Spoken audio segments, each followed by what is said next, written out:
Hey, this is Art Shimko, aka Shimko. Check out my new album, Lunawaii, on all streaming platforms. And you're watching the legend himself, the coolest cat in the land, John the Ninja. Ladies and gentlemen, how you doing? It's John the Ninja in the dojo, aka the dojang, aka the John the Ninja Studios. You know this, man. And the interviews just keep on getting better and better. The people I'm talking to are just joys. And the guy I'm talking to now, I'll never forget the night I met him. I was a lonely, unknown intern at WMMR. And my mentor, Marcus, told me to come in. So I walk in and there's this guy there. He's got long hair talking about music with Marcus, but he is wearing this shirt. And I'm like, I think I know that shirt. And it's a wrestling shirt. Hey, I'm a wrestling fan. So after they stop talking, we start chopping it up and we start talking about wrestling. And it turns out this guy would be one of the most fun, encouraging intellectuals on a podcast format, music format that I would come to hear. I love his voice. His name is Art Shimko. And if you don't know the name, shame on you, because I've been posting this shit 24/7. Every time he drops something, the guy literally makes me laugh, cry. He's got a voice and a honesty to the words he says. And not gonna miss the fact that he just dropped his new EP, Lunawaii, and has over 75,000 views on YouTube. Listen, I think I got maybe like 10. I don't compare to him. But the thing I gotta drive home is his work ethic and his story is remarkable. Usually I give you guys the accolades of the person, but I feel this man has to tell it himself. So we're gonna let him do that today. Art Shimko, aka Shimko. Sir, how you doing? I'm doing great, John. Thanks for having me on. I love your show. I've seen your interviews, and yeah, we go way back to the Greater Media days before Beasley.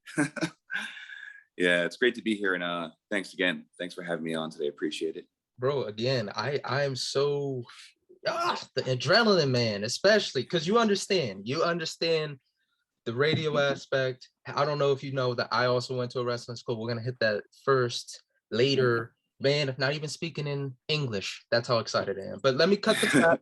Let me break character for a second. So I know you grew up in Jersey. Please tell me what your upbringing was like. I know you have a sister, but tell me about your parents and if you have any other siblings. What was that? Oh, so my parents, they're both worked in the medical field.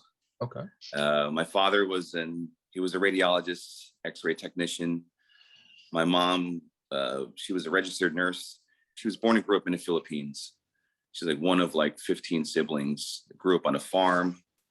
My grandparents were farmers, tobacco farmers, and other crops as well.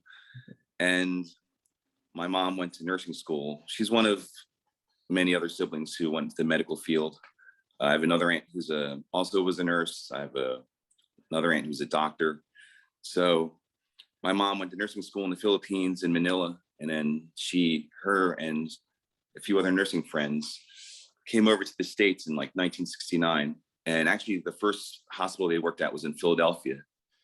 I think it was St. Agnes. I actually lived near the old building of the hospital she worked at, which is pretty crazy. I lived on 6th and Wilder in Pennsport, and there was a hospital like right across the street, or an old one. And that's apparently where she worked, which is really funny. So, but she ended up in Jersey, up in Newark. She ended up working at a hospital called St. Michael's Medical Center, which is where my father went to school and started his medical career. So that's where they met. And then I was born actually, my birthday's coming up. I was born in 73. At the end of August, 1973. I was born in Newark in that hospital. Grew up the first 6-7 years in Linden, New Jersey. It's about like 15 minutes south of Newark. It's a large town, small city, mostly like Polish, German, Eastern European descent now, and also other mixed, ethnicities along the way. The neighborhood I lived in it was all mixed. I went to Catholic school for the first few years of my life.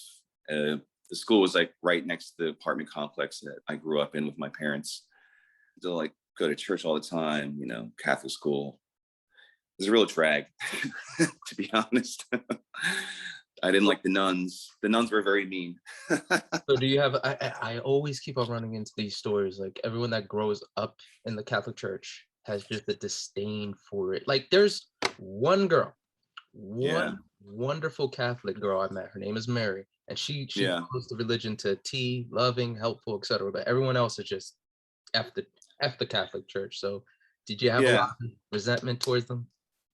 Yeah, early on, it wasn't thinking so much of the religion, but I mean, there was definitely a system, you know, the uniforms, the religion classes, and the nuns as the teachers, you know, and that was like the first thing that I didn't like, because, you know, having repressed people teach young children is not the best method for proper development, you know, of a human being, in my opinion. And I'm sure some people took to heart like the person you know did, and I'm wondering how many people I went to school with like actually followed through with it. But I'm thinking maybe a good portion, because that area is, you know, like I said, Polish, German, Eastern European, or European descent. A lot, you know, definitely a good portion of Catholicism in that group, especially with the Polish folks. So yeah, I mean, early on, I think I just resented it. I was just not into like the church thing and sitting through that whole ordeal and, you know, confessing to the priests and all that kind of stuff. So I just was, it just was not a system that I was like, not into this. I was like already feeling like under somebody's thumb, you know. I was like, I have my parents, they're there, of course, to already discipline me, you know, and such. And at school, you know, I guess it goes to a certain extent, but they took liberties, you know, and it's always been an old school. I mean, everybody knows that about Catholic schools or parochial schools, particularly Catholic schools, how, you know, some people are treated, you know, stuff. So fortunately, I got out of the Catholic school system, but through unfortunate methods, my parents divorced when I was like 7 years old. So my mother and I moved down to South Jersey, and we first lived in this town called Cherry Hill. And that's where my mom's, one of her best friends lives at. So we stayed with them for a year. And while we stayed in Cherry Hill, my mom enrolled me in Holy Rosary School. So that was third grade. And that was the last year I ended up going to Catholic school, because the year after we moved to Marlton, my mom, she found a townhouse. She was renting it at the time, and then she eventually bought it. So, but when we got there, she was going to enroll me in St. Joan of Arc. And I think the tuition was probably too much at that point for her to keep up with as a single parent and stuff. So then I entered into the public school system from fourth grade on. So it was, that was a blessing in disguise. So I was hoping I would not have to go through Catholic school for much longer. And I'm glad I didn't. Changed the whole way. You know, I grew up and culturally got into what I got into, like with music and stuff and the arts and everything. I think I probably maybe would have got into it. I don't know.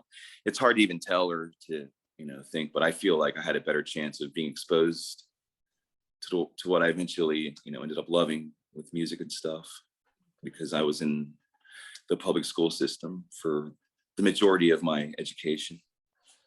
So before we hit the music, I remember the story about, it was you, your dad, and his friend Mike. It was like the early 70s or so. And you guys had a tradition of watching the wrestling. Mike would bring over the wrestling magazines. I don't know if it was Wrestling Inside, or maybe it was something different at the time. But again, us both being big wrestling fans and having that camaraderie, I found it interesting that you knew it was predetermined at a very early age, and you still hung with it for a little bit. I was wondering who were your like idols as a wrestling fan? Like, oh, these guys are so great. And then considering that your parents did divorce, was that one of the things you and your dad had something to really bond over, or something that kept you guys close? Like, was that, you know, some people have sports, some people have music, etc. Was that, you know, that real, hey, this is why we click so well? Is that what you had with your dad because of wrestling? Do you think that's why you still love it as well, even though you fell out and came back? Yeah, wrestling was an early thing that bonded us, but the main thing I always think about with my father is baseball, because that's the first thing he really got me into. Because being a left-handed person, he saw right away that I could be this tremendous athlete based off of pitching with my left hand. So we'd be in the backyard, at cookouts or grandparents' place in the yard. We didn't have a yard, to play with in our apartment complex, so it'd be at someone else's place.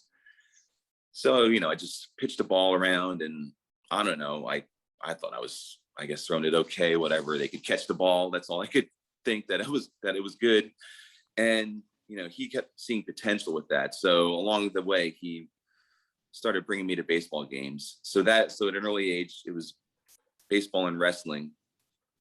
I grew up in Shea Stadium, basically.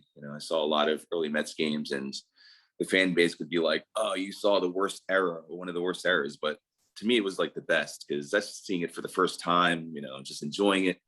They didn't have, playgrounds and playpens like they do now at the modern stadiums, or all the amenities for families and children, which I'm glad I grew up in those stadiums. It's cool that they have those. I'm not going to, bag on those, but I'm glad I grew up in like an actual stadium and had to just sit there and, even if I was playing around or not paying attention, but just to be in that environment, just to see the game unfold and everything, that. So to this day, like when I watch a baseball game, I always think of my father, but also with wrestling, because he did take me to my first house show at the Meadowlands in like the late 80s.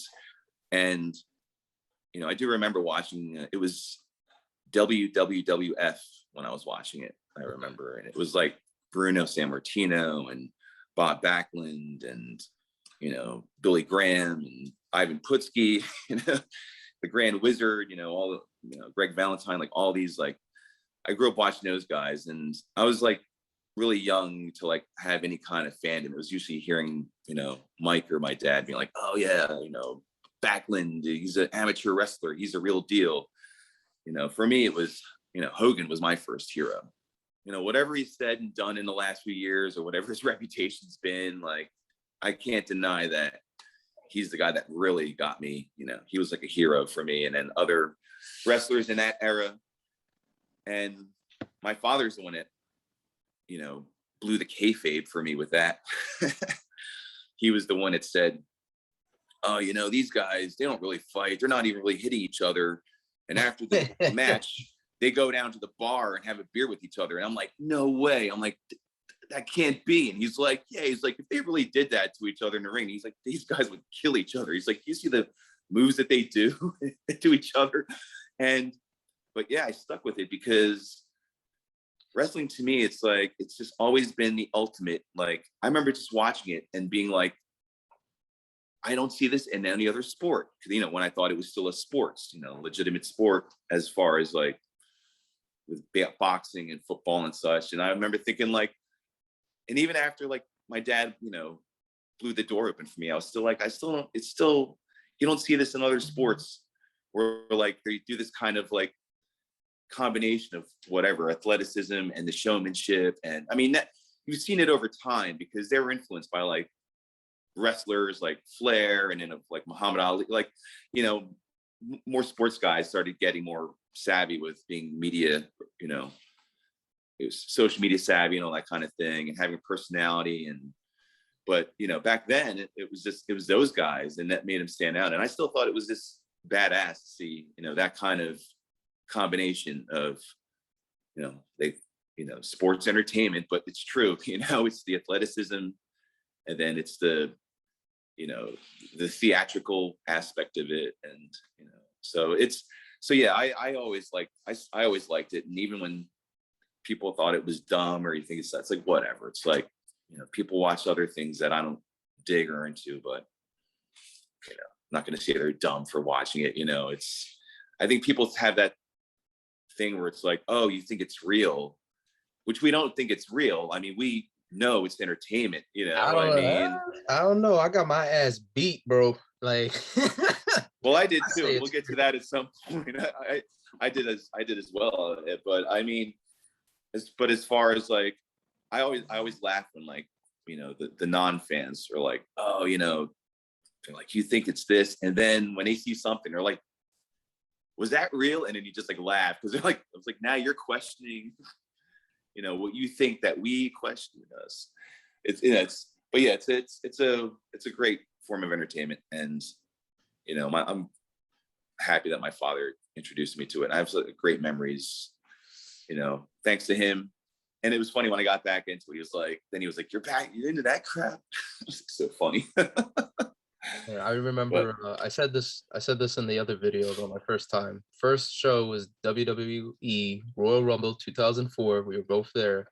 Oh yeah. Got to see everyone but The Undertaker, The Rock, and Tori Wilson. But I'll never forget, my dad called my mom. Yeah, he's a really, really intelligent man. And he doesn't put up with shit easily. Like anything that's actually stupid, he has a disdain for. So he's sitting there. Right.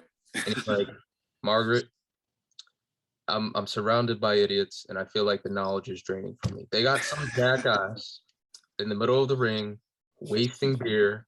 They had two other assholes beat each other to a bloody pulp, couldn't even finish the damn match. Like, I was just like, Jesus. And now it's so funny, you know, and it pops. Oh, Stone Cold. All right, Michaels versus 8. You know? Yeah, I was thinking right away. I was like, I know those moments. I remember those moments. Perfectly. But it, like you said, it means so much. And that was really it wasn't our first concert. That was like 1, 2, 3, 4. That was 4 years later. That was AC/DC. That meant the world too. But for him to go with me and then, you know, let me indulge and have the fun, it means a lot. So definitely. I also want to point out, man, you got to talk more about your sports growing up, man. You did baseball, you done martial arts, like you know, you kind of downplay how athletic and all the movement you were doing. But let's jump back. You're in high school, you're you know, going to the public school scene, and now you're exposed. Who exposed you, or how were you exposed to your first dose of rock music and the music you would all encompass in the future? Well, I'd have to go way back again to my father. He was a big influence because we would drive around in his Cutlass Oldsmobile, and he would reach under the driver's seat and he would pull out some random 8-track and just pop it in the stereo. And it was, it could be the best of Chicago. It could be Boston. It could be Springsteen. It was a lot of Springsteen. Like up into a certain point in time, I grew up listening to a lot of Bruce Springsteen. Southside Johnny and the Asbury Jukes.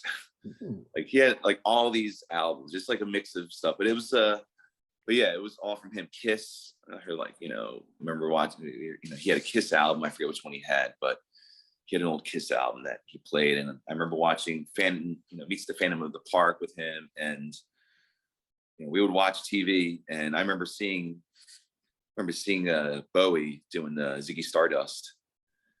And I was like kind of scared. I'm like, oh my God. I'm like, what's that, Dad? He's like, so weird. He's like, that's Bowie. He's like, that was always the thing, it was Bowie. It was like, that was just like, you know, that's Bowie. That's just how he is. You know, like we're watching this SNL.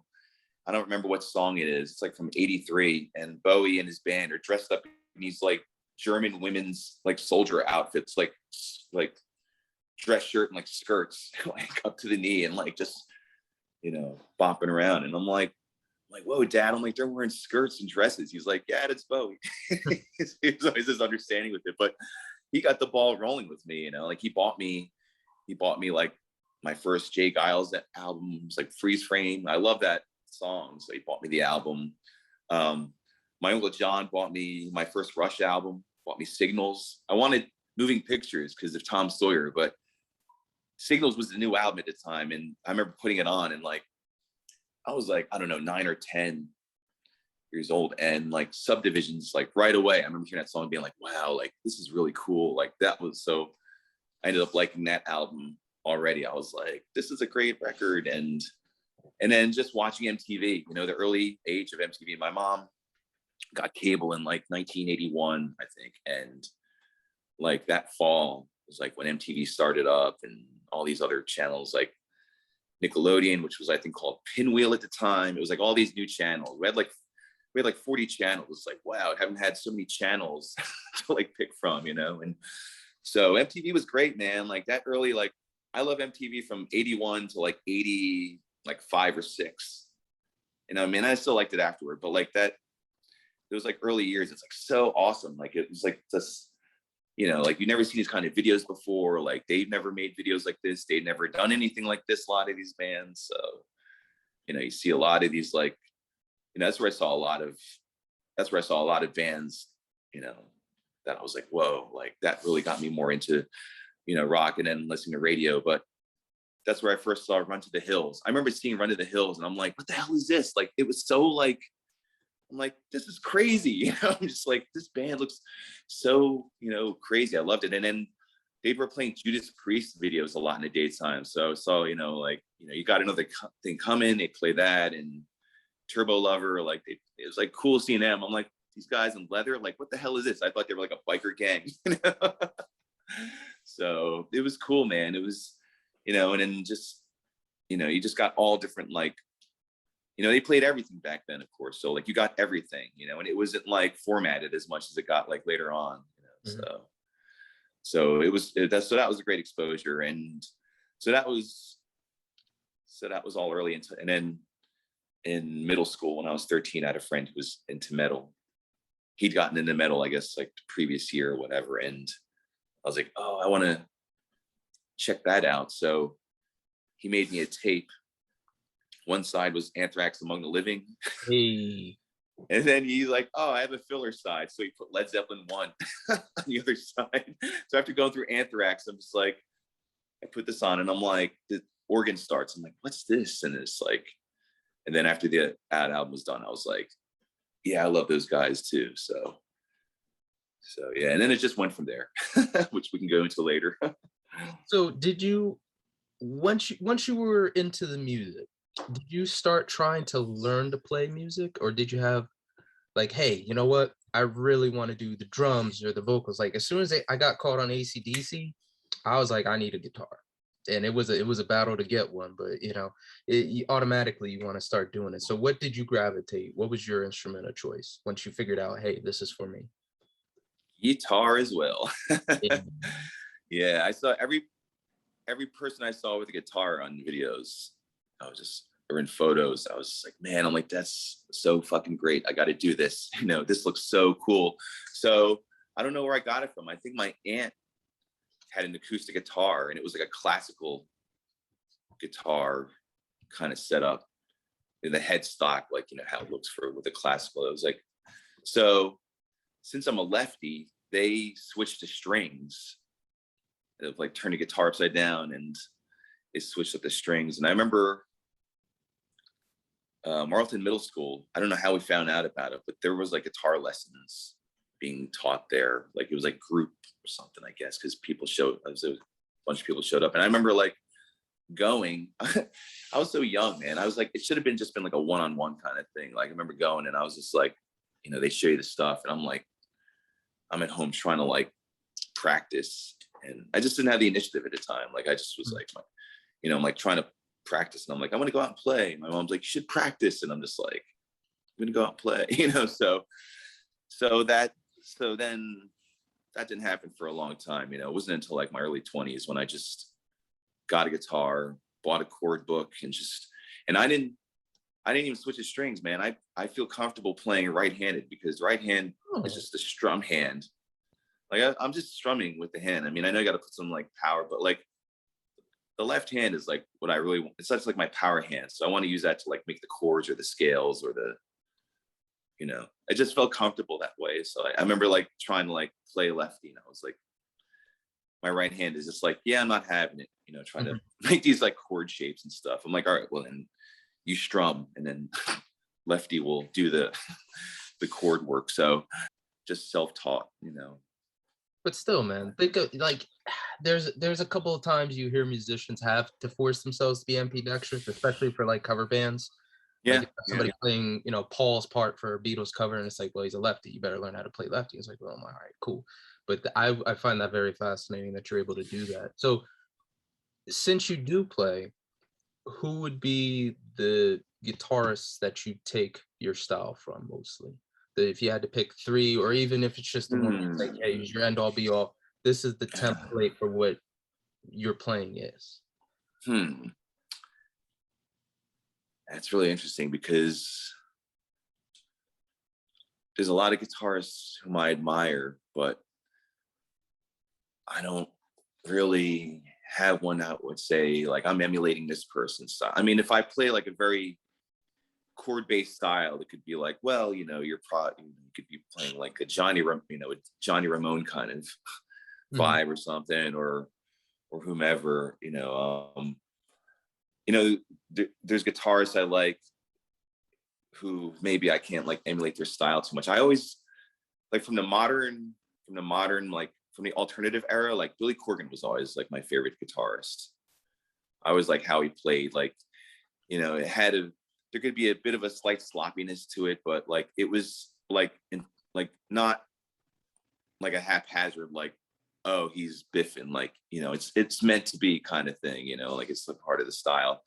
I always like how he combined sort of like progressive riffs, like metallic kind of progressive riffs, along with the emo kind of chords or whatever he was coming up with, the alternative stuff. And I like his production. I like how he liked to layer guitar riffs and stuff, like make like wall of sound kind of stuff. Like, there was this interview he was talking about Kevin Shields from My Bloody Valentine, saying how he layered like or ping pong like 80 guitar tracks into like one track, and he said he tried to do that with like, I forget what song from Siamese Dream, it might have been Cherub Rock or something, but he said he did like that with like 40 guitar tracks and stuff.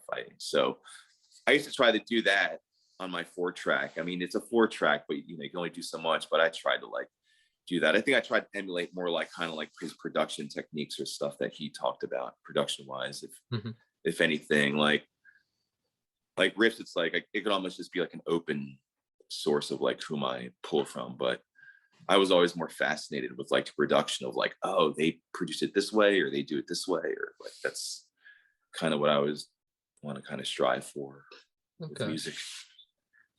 And very open to like the thinking behind it too, man. Because my stuff's always straightforward, because I think it's because I started with AC/DC. I like for sure, clear cut, no BS. And then all the other bands that just I tell about the time I saw the History of Metal on VH1, and that's kind of how everything just spiraled out of control, and I got into everybody, because they had everybody from Priest, Maiden, Metallica, Slayer. There's a patch of time, I'm not sure what happened in your life. I know the upbringing in high school, and then I get to the part where you went to the Connecticut School of Broadcasting in Jersey, but I don't know what happened after high school for you. So what was that patch of time in between those two dates? You graduate, and then you get to the point where you're like, you know what? I want to try and do radio, Connecticut School of Broadcasting. So what happened in between that time? I went straight to art school in Philadelphia. When I was a freshman or sophomore in high school, I remember thinking, I like doing art. I like being artistic. I was like, I'd like to do something like that for a living. And back then it was called commercial art.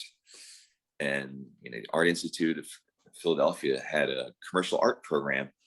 So I think I went to like one of their, hey, kitty. Yeah, I knew a cat was going to show up in one of these. Good luck. Yeah, right. So I remember thinking like, they had like a 1-week summer workshop at the Art Institute. So I was like, Mom, I go to my mom. I'm like, yeah, I want to do this thing. So we paid for the course. I can't remember how much it was. And I went to do it, and it was like a real kind of like eye opener. Like it was like all different skilled artists and stuff. We're all like, same age, but all skills and talent, different levels. And I saw what some of these people were doing. I was like, oh my God. I was like, I really got to step it up. Holy shit. I'm like, this dude's like airbrushing this thing, like this logo. And I was just like, oh man, like, but it was cool though. Like everybody was cool. I mean, there were some things I was like pretty good at. And it was like cool to try different things like airbrush and all these other type of media stuff that I wasn't really used to doing.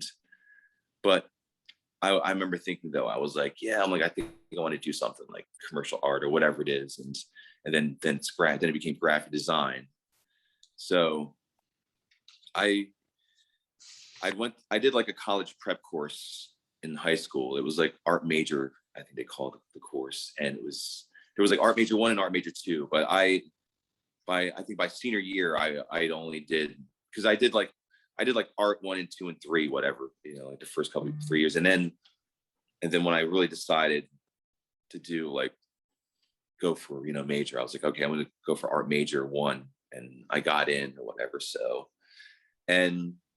after that, I had the summer off, and then, I went right into Hushin School of Art in Philadelphia.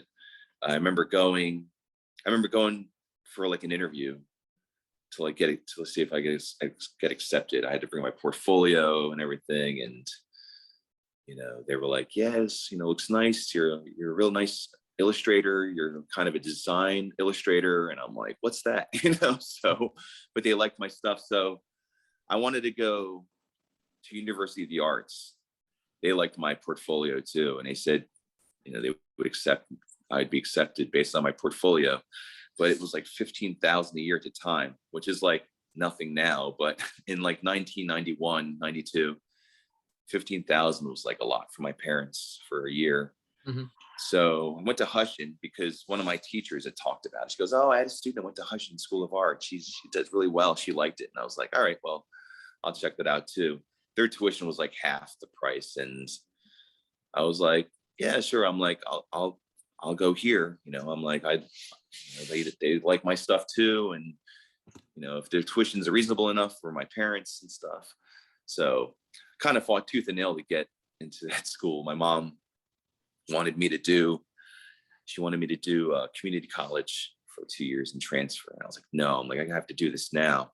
I'm like, this is what I want to make as a career. Like, it was a whole like, well, something to fall back on. I'm like, none of this fall back on shit. I'm like, this is like, this is not like I'm going to the circus, or whatever she thought it was, like whatever she thought her real career was. I'm like, I'm going to do this for an actual career, So after a while, like, they were like, all right, we'll pay for the tuition, to pay for everything else. So I was working at Wawa like 4 days a week and then going to school 5 days a week. And yeah, I did that for 4 years. It could have been a 2-year course, but they stretched out to 4 years. I got an associate degree out of it, but I was able to get many jobs out of that degree. Sometimes people at that time were like, oh man, associate's degree, like, you sure you're going to be able to be okay with that? It's like, I was in an industry for like 18 years with that. I don't have a master's. I don't have a PhD or bachelor of science, whatever. It was like, now they want that stuff, but when I was going, like, I think they even said like associate's degree, they probably mentioned another degree, but, I got through it fine. And, my first job was actually in the music industry. Okay. I worked for Electric Factory Concerts as a poster artist and assistant artist. I remember talking about bands using your posters, but I didn't know you were exclusively with Electric Factory. Or the music hall now. Yeah, I was I had a friend who also went to Hushin. He was a year behind me, and he had an internship there and then was hired as an artist there. So the school does job placement. They mail you, stuff like, oh, this place is hiring, this place is hiring. Or if you go to the school, they'll have a list of like places that are hiring. So I get this, I guess I got it in the mail or something, but they're like, yeah, Electric Factory Concerts is looking for an assistant artist. So I sent my resume and cover letter. And then I got a call back like a few days later, went in for a couple interviews, and I got the job. And later on, I found out that they went to my friend Kevin, who was working there from Hushin, and they showed him the resume. They're like, oh, do you know this Art Shimko? He goes, oh man, he'd be perfect. Like, he made like CD covers and CD packaging for his like finals. He made like posters for, You know, he did like Rolling Stone editorial for his final, you know, like he said all this stuff. So they called me like pretty quickly. And then, yeah, I got in after a couple interviews, and that was it was a crazy job. It was stressful. It was like insane because it was just me and my boss. And like, we were doing promotions for every show that was being promoted by the company, whether it was a concert, whether it was a play, whether it was a musical, whether it was something in a state college, some in Delaware. They promote like all over the place. So, but it was fun though, man. I mean, I got free tickets. I got to see so many concerts and met, you know, some pretty cool people, hung out at, you know, backstage at the venues a lot, and saw when things were like blowing up or about to blow up. You know, it was pretty crazy to see when some things were like, you know, like I saw like when Limp Bizkit was first coming through, you know, when NSYNC came through and he had this opener named Britney Spears. You know, it was like all this like kind of stuff coming through at that time. It's really pretty crazy to witness. And I find it so cool that you kind of knew, like, mom, no, because traditionally in those families, unless you're going to be a doctor or a lawyer, like especially overseas in Asia, you have to get a real job that society. Mm-hmm. So when you finally made it, like that is the pinnacle, like free concerts, good job, good spot. That venue was loved. Did she kind of get it at that point? Was she like, okay, you know what, I see, or was she still kind of like, no, it's not a real job? How accepting was she of that? And what about your dad? What was his thoughts on that? I think with my mom, it took a bit, but when she started seeing my ads in the paper, she was clipping ads that I did. I'm like, Mom, I did that Celine Dion ad in the Inquirer. She clips it out. She goes, how come your name's not in? And I'm like, well, it's not an art piece, Mom. It's an ad. Like, mm-hmm. It's like, but it's cute though. But she clipped out like the ads that I designed and stuff. She saw like a poster. And I was like, oh yeah. I'm like, my posters are at Tower Records or somewhere, you know. She sees something hanging, but it was usually like in the paper she saw. But yeah, it took time, but because I'm first generation Filipino American, you know, with her. So I mean, I'm an only child as well. So with her, so it was pressure. I mean, there were still times where it was like, I think one thing was like, it was entry level position, so I wasn't making a lot of money at the time. So I think that was one thing that was sort of like, you know, if I was making a bit more money, maybe it would have made it more legit, you know, kind of thing. But I think she was just like happy that I'd finally found a job. It was like a year after I graduated. I was like working at a Barnes and Noble in Marlton while I was trying to like looking for a job in the field. And it was a year because it was on and off, because I'd get discouraged. I would have interviews and they wouldn't follow up. You know, I went to this one interview, and it was in Center City. It was for this Tyranny Partners, this ad agency. And I was so close to getting it. And like they were having technical issues with the computers. So they wanted me to come in and do a test, you know, like give me an ad and like design it there and see how it would do it. And then like one day, like I remember calling up and being like, hey, like, are your systems working? Can I come in for this test? And the guy was just like, actually, I don't want you to come in. I'm not going to hire you. And I was like, you son of a bitch. I mean, I didn't say that, of course, but in my head, I was like, motherfucker. I was like, you broke me, you know. And then he was like, well, I'll keep you in mind. And I'm like, keep me in mind? Like, what the hell? You know, that was like super discouraging. So I would take like there were times where I wouldn't like look, you know, I'd just be like, fuck this. I'm going to look, but I'm just kind of just working. I got a job at least, and making money. Mm-hmm. And then, you know, and then it came about. So I think, yeah, she was happy that I at least had a job in the field. And my dad he was impressed. He was a little more impressed, you know, like telling them like what concerts I went to, and I'm backstage at, you know, at the Tower. And the biggest thing for him, my father he loves the sound of Philadelphia.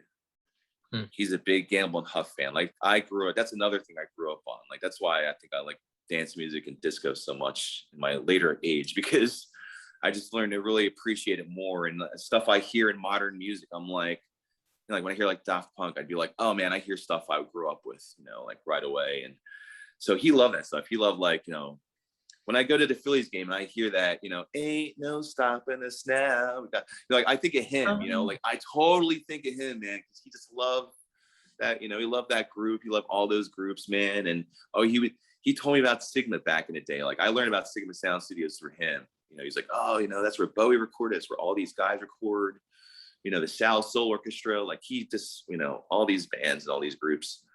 You know, so one day I was in the office and I designed.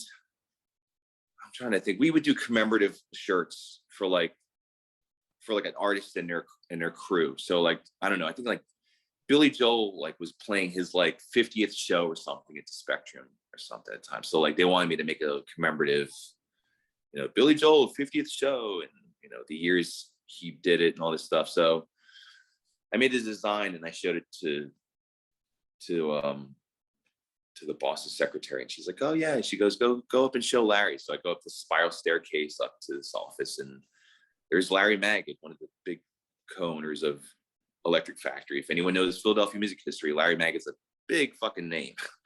and even beyond, you know, like he knew Bill Graham, you know, he was at Woodstock, you know, he's like big time dude. So I walk in and I'm like, hey Larry, like I have this design for the Billy Joel thing. He's looking at it, he goes, you know, he liked it and gave me a couple things he wanted, changes, whatever. I'm like, cool. So I leave his office, I'm walking down the steps, and as I'm walking down the steps, there's this big dude, like he's got this really sharp suit, like trench coat, you know, like really like sharp hat on and stuff.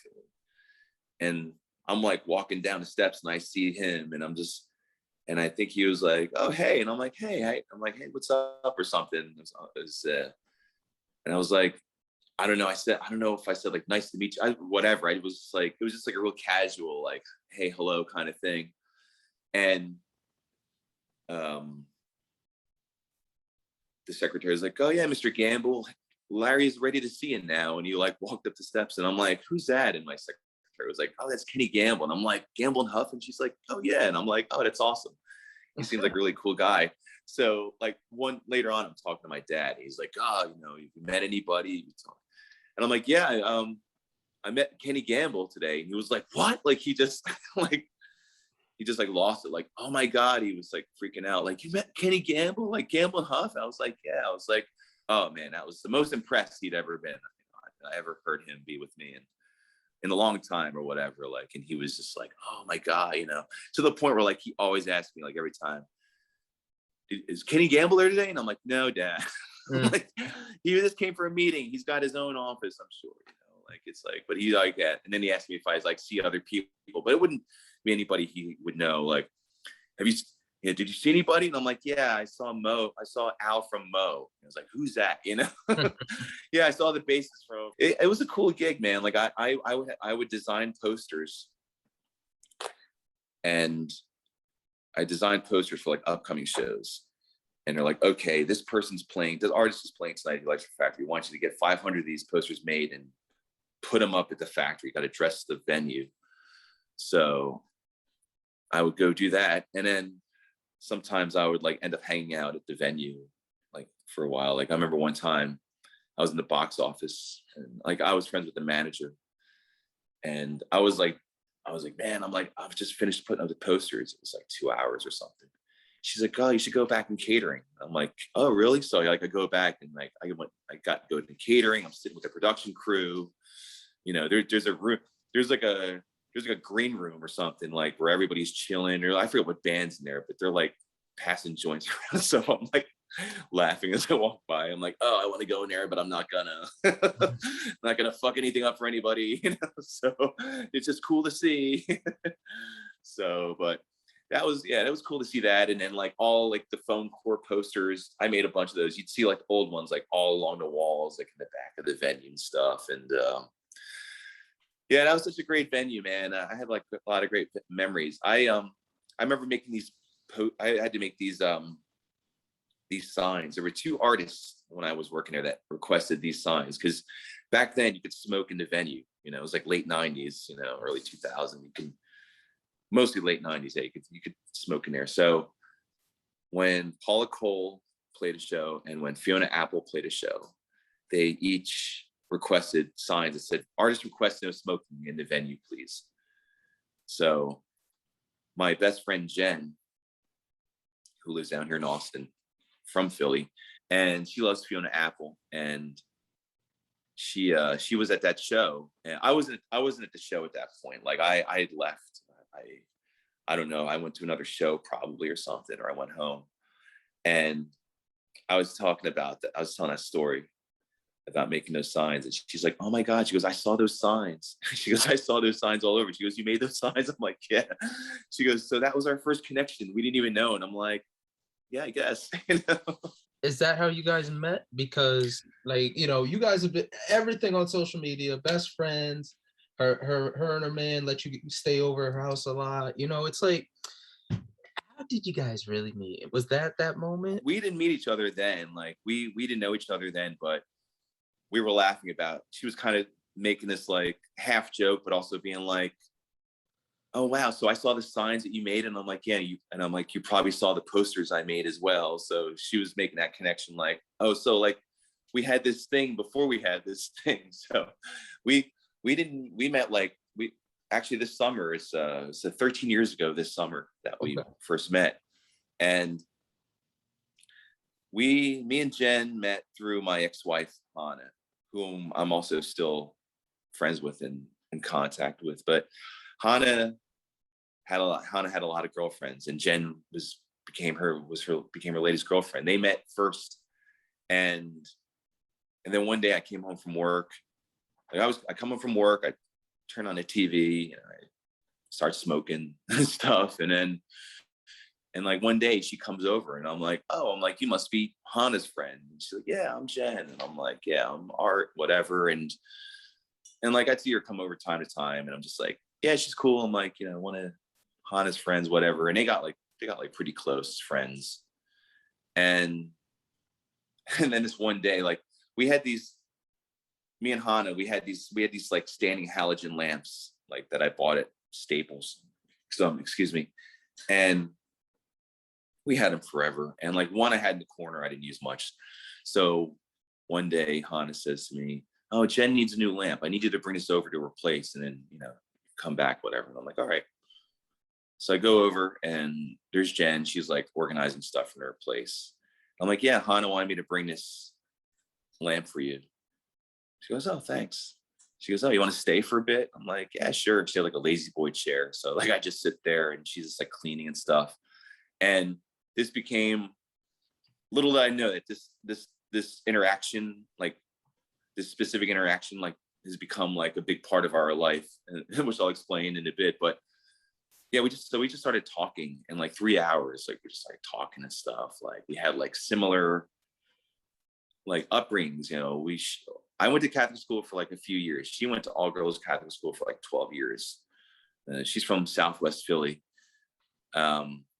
She was made fun of and felt outcast because of the way she looks in her body, because like she had a very thin build growing up, and I got made fun of because I was fat, stuff, heavy as a kid and all that stuff.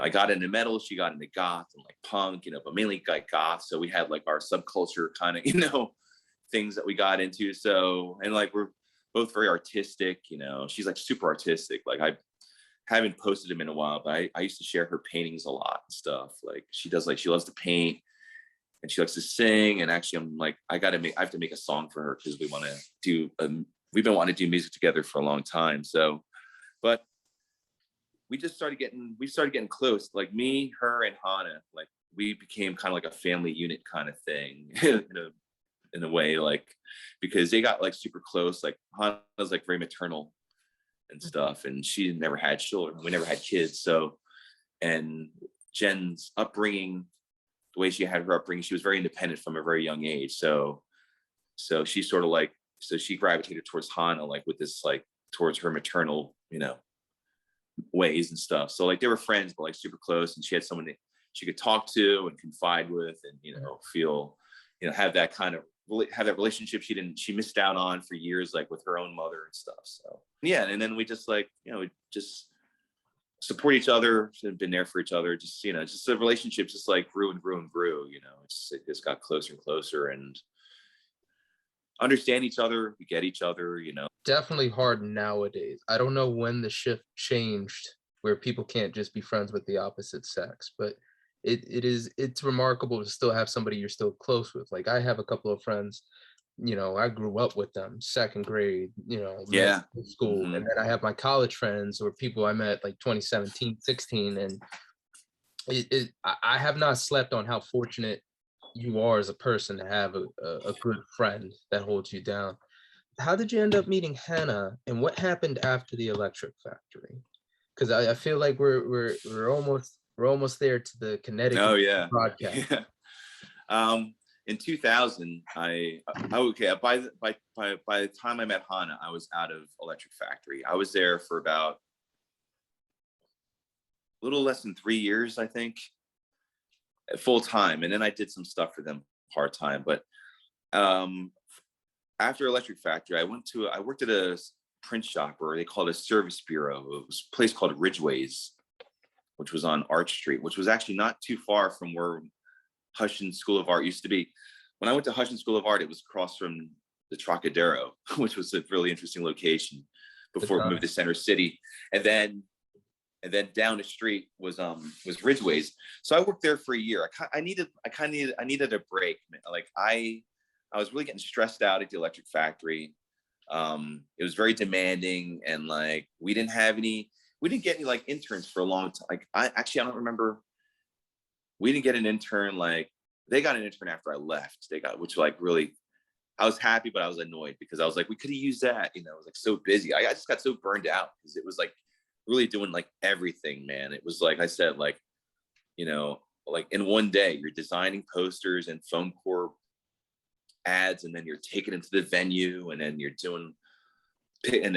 picking up stuff, you're dropping stuff off. It's like all this kind of shit. So I just wanted like a press button job for like a year. So that's what Ridgway's was, you know, like people bringing a thing on a disc. Oh, you know, I have a flyer on a disc. I want 20 of them printed, or a poster, you know. And then, you know, it was a pretty simple job, and I like the guys I worked with there. So, but then one day we had a city paper and a Philadelphia weekly. One day I'm going through the Philadelphia Weekly, and they had a quarter-page ad. Oh, we're looking for a graphic designer. I was like, oh man, you know, this could be my next step. I'm like, because I really don't want to be at Ridgway's for, you know, a long time. I'm like, I don't want to make this a career. I still want to get back in design. So I'm trying to think now, like, oh, okay. Yeah, they just said mail in your resume. So I mailed in my resume. And then I got a call like a day or so later. And the guy, he was associate publisher. He ended up being my boss. So he's on the phone. He's like, oh yeah, I see you worked at a couple of places. I'm like, yeah. I'm like, I worked at Electric Factory concerts for 3 years or almost 3 years. And he goes, really? He's like, can you come in today for an interview? So I'm like, let me get back to you. So I called my old boss, who was also my friend, Cliff at Electric Factory. I'm like, Cliff, I got a call back from Philadelphia Weekly. He goes, oh, that's great. I'm like, yeah, but they want me to come in today for an interview. He goes, nah. He's like, dude, he's like, you need to be prepared. He goes, you need to be dressed up to the nines. He's like, you need to have your portfolio. You need to be prep mode. He goes, tell him that you can come in tomorrow and you'll be prepared. I was like, all right, cool, thanks. So I call the guy back at the Electric Factory at Philadelphia Weekly. I said, yeah. I'm like, can we do it tomorrow morning? I'm like, I don't even have my portfolio with me. He goes, yeah, you're right. He goes, you know, what, you know, you want you to have, you know, see your work. So he's like, come in tomorrow at 10 a.m. or something. I was like, all right, cool. So I went in for the interview, and then they called me back. I got a second interview, and then I got hired there. So I put in my 2 weeks at Ridgway's, and then I started working at Philadelphia Weekly as a graphic designer, designing ads and promotional items. And I worked in production department, so I helped put the paper together. First, when I first worked there, it was paste up, and then we moved to digital, like within like a year or two that I was there. But yeah, I ended up being there for 10 years at Philadelphia Weekly. And but early on, like maybe 2 months after I got hired there, I was, they did this event called Concerts in the Park at Rittenhouse Square. It was every Wednesday. They would I can't remember if it was like for like a month or for the summer. Probably was for this. I think it might have been for the summer, but it was every Wednesday they would put on a free concert. So one night I'm done work. It was a Wednesday, and I was still living in Jersey at the time. So I was on my way to the Patco station, and at the last minute, I was like, and I'm like, I'm gonna go to Rittenhouse and check out Concerts in the Park. And plus I wanted to check up on the girl, Robin, who was organizing the thing, because she was all stressed out that day. Like, what was happening? The same week, the Republican convention was in town. She had trouble getting stage. She was gonna get a stage. We usually had a stage for the concerts in the park and all this stuff. And that, like, last minute, she couldn't get anything because they were using all this stuff, I guess, for the convention, whatever. And she was stressing out, like, oh, I can't get a stage now. I might not be able to do this this week. Like, I don't know. It's just like really panicking. Like, oh, it's going to be fine. It's going to be fine. It'll be okay. So later on that day, that's what I'm thinking, like, oh, let me go to the Rittenhouse. Let me see how she's doing. Let me see how everything's going.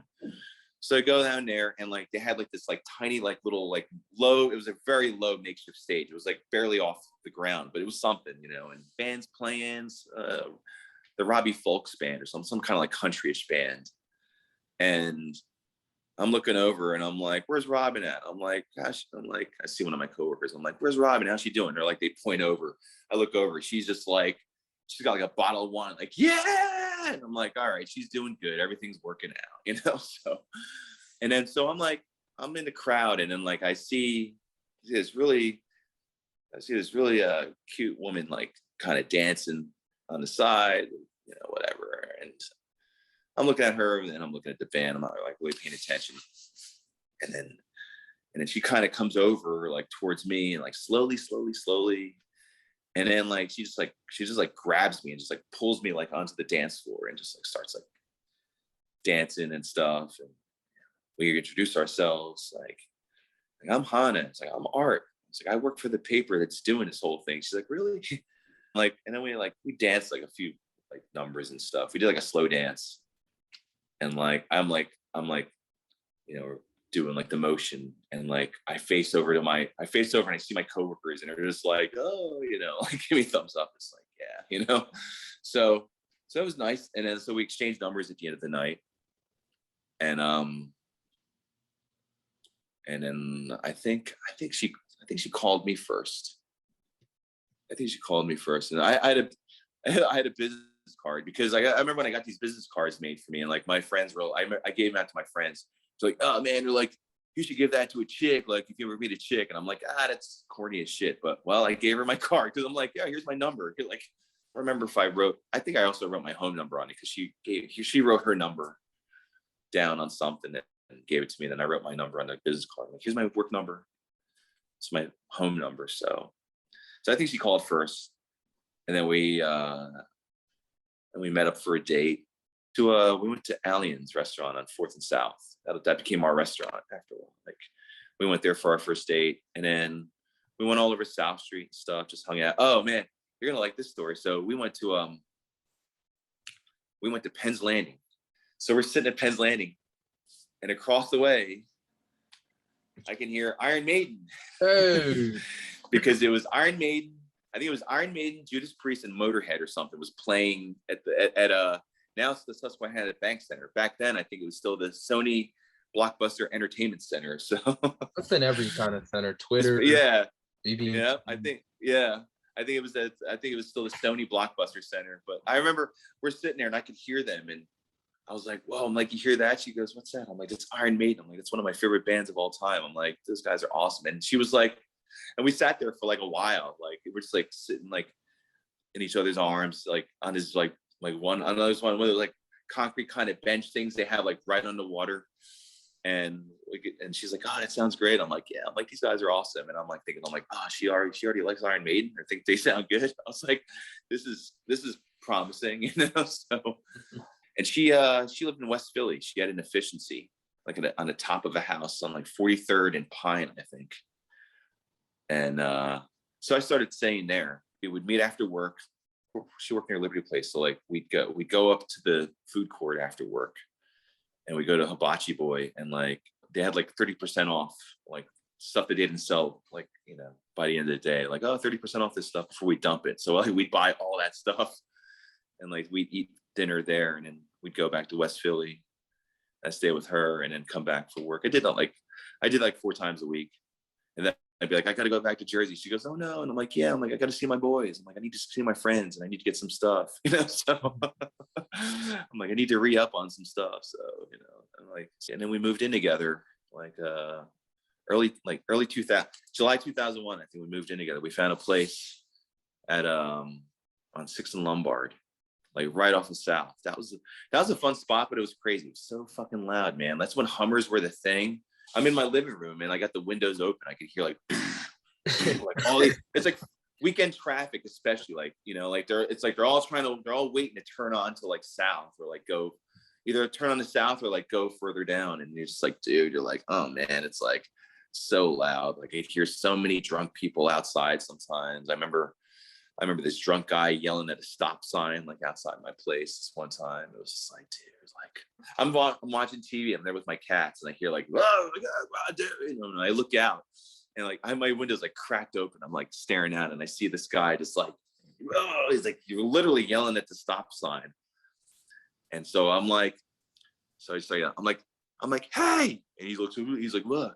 And I'm like, hey, he looks at me again. I'm like, fuck you. He's like, fuck you, and I'm like, get out of here. And he just starts kind of stumbling off. I'm like just staggering off. I was like, thank you. I'm like, I don't need you yelling while I'm trying to watch wrestling. They're already yelling. It's like, I don't need any more yelling. So yeah, so that was fun. And then we moved down to South Philly further. We wanted we got like a bigger place. Like it was a little more, it was like $100 more, but it was like a house, you know, close enough to like a lot of things and not too far from the city.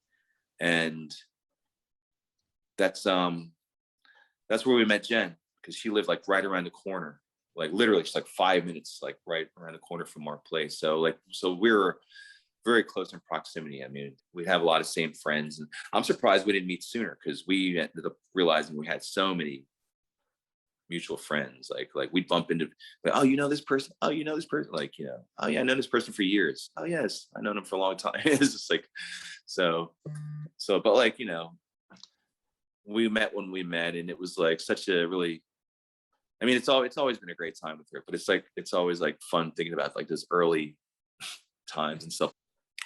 I was totally in love with her for quite some time, you know, I have to say, and she knows it, you know, like, I mean, you know, I was like totally in love with her, but, you know, the way our personalities are and things just works the way we are, though. Like, I know we have that kind of sibling thing, you know, like I'm 9 years older than her. So, you know, but I learned a lot from her, you know, like we learned a lot from each other, like, but she knows so much stuff that I don't know. And she learns a lot of stuff from me, or she basically gets all her like news from me, like what's going on in the world, Art, like you should pay attention. I'm like, well, this and this.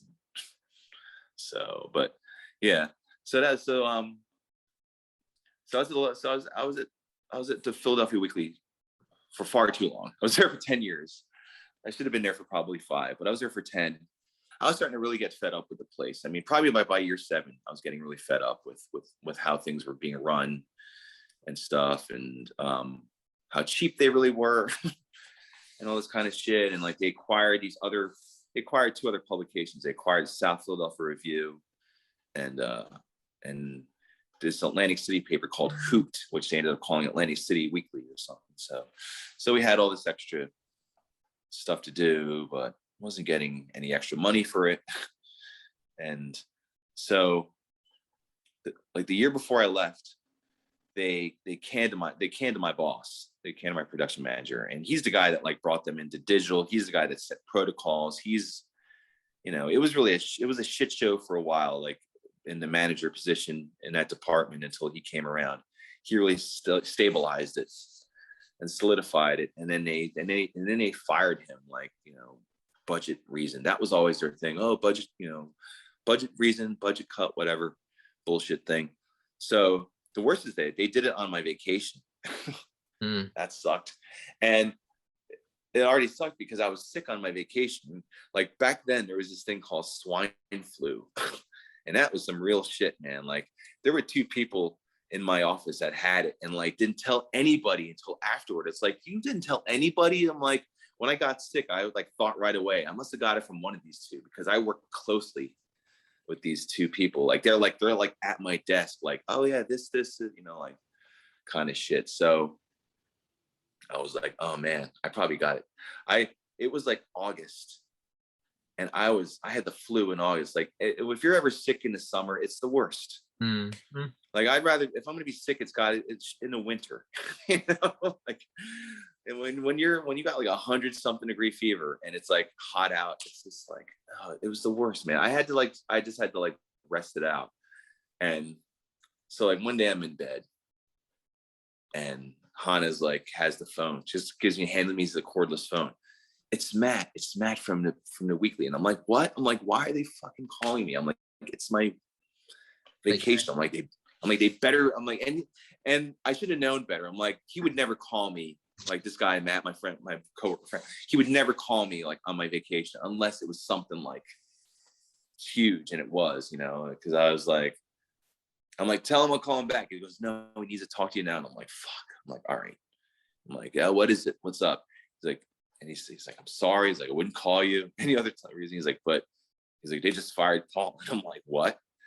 Like, yeah, they just fired Paul. And I'm like, are you kidding me? I was like, I can't believe it. So like, I actually came back like the day before my vacation. I was supposed to go, I was supposed to be just till Monday. And I think I came in that Friday to be like, what is going on? I don't even think I came in for a full day. I just came in to be like, what the hell is going on here? Like what? So I come in and so they fired my manager and they took one of our staff members in the department. She was a production manager in another paper. So they put her in charge, but they were like, all right, you're in charge now. They just like, literally, they like thrust her into the office and she's like, shit, like now I got to oversee, she had just gone through like personal stress herself, like the year before. And she was just getting acclimated back in. It's like, now you're the manager. Like, so I come back and I'm like, and they know, they know, like the publisher and the manager, they know that I'm like, what the fuck is going on, Mm-hmm. And I was just, they're trying to like tell me stuff and I'm just standing there just like, and I know I've been there long enough. I'm like, if they fire me, fine, like they could lose another person off this, and they're going to have 3 people doing 3 papers. Good luck, or what I could just, they could nod and know that I'm just pissed off and I'm not taking this shit. So I'm like listening to them and I'm just like, like, boy, this is such bullshit, and so I just go to my cubicle and I was getting something because I was ready to leave. I'm like, all right, guys, I'll see you Monday. I'm fucking out of here. I'm like, I just had to grab some CDs. So my manager, he comes up to me face to face, like right in my cubicle. He's like, oh, Art, he's like, I know it's really rough. I know. He's like, do you want to talk about this? And I was like, no, George, I don't want to talk about this. I'm going to leave now. He just like looked at me just like, and I'm like, unless you have a problem with that. And he just like looked at me and I'm like, I'll see you all on Monday. And it's like walked out. And I'm like, and for that whole year, I was just like, just so annoyed with anything. Like, I like there was like a salesperson who I totally like didn't like. And I was like, trying not to make it too obvious. I was just like, man, I'm like, this guy is fucking annoying me. So my boss, my ex-boss, so Paul, he got a job at another paper. It's a paper called the Metro. I don't know if you guys still have it. There's like it's a daily paper. And he was there for like, he'd been there for like, I don't know, since he'd been there for like a year or so, I guess. So I don't know like what it was. I don't know if I don't think I wrote anything. I don't know like what I said, but he like messaged me one day. He goes, are you happy there? And I was like, no. He's like, you want to have lunch tomorrow? And I'm like, yeah, sure. He's like, I need to talk to you about something. I'm like, all right. So he's like, let's meet at this cafe. Like the building where the Philadelphia Weekly was at, it was at this building on like 15th and Walnut. It was like upstairs, and below was a restaurant, and above was like an open space that they use for different shit. It's like if you walk out, like right at the end of the building, there's like a side street, and then like right across from that side street is like a little cafe. So he's like, let's meet at that cafe. I'm like, all right, cool. So I go to that cafe, and I'm like, it's like another 5 minutes or so before like Paul shows up, and my fucking coworker comes in with like her clients, and she's like, oh, hey, Art. I'm like, hey, Lauren, what's up? She goes, what are you doing here? And I'm like, just chilling.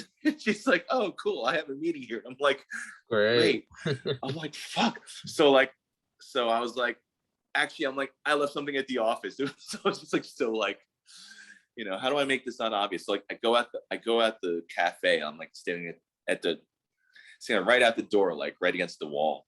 And I see like Paul showing up, and I'm like, dude, I'm like, Lauren's in there with clients. I'm like, we can't go in there. He's like, that's okay. He's like, let's go to Rittenhouse. He goes, let's eat lunch there. So like, he bought me. He was understanding. Yeah, he knew. Yeah, he was like, oh, it's like, whatever, let's go to Rittenhouse. So he bought me lunch. We go to like some car. He bought me lunch. And then we sat, and he just basically told me, it was like, hey, he's like, I need a designer. He's like, mine is leaving on Friday. He's like, I need you. He's like, if you want, you know, I could need to start you right away, kind of thing.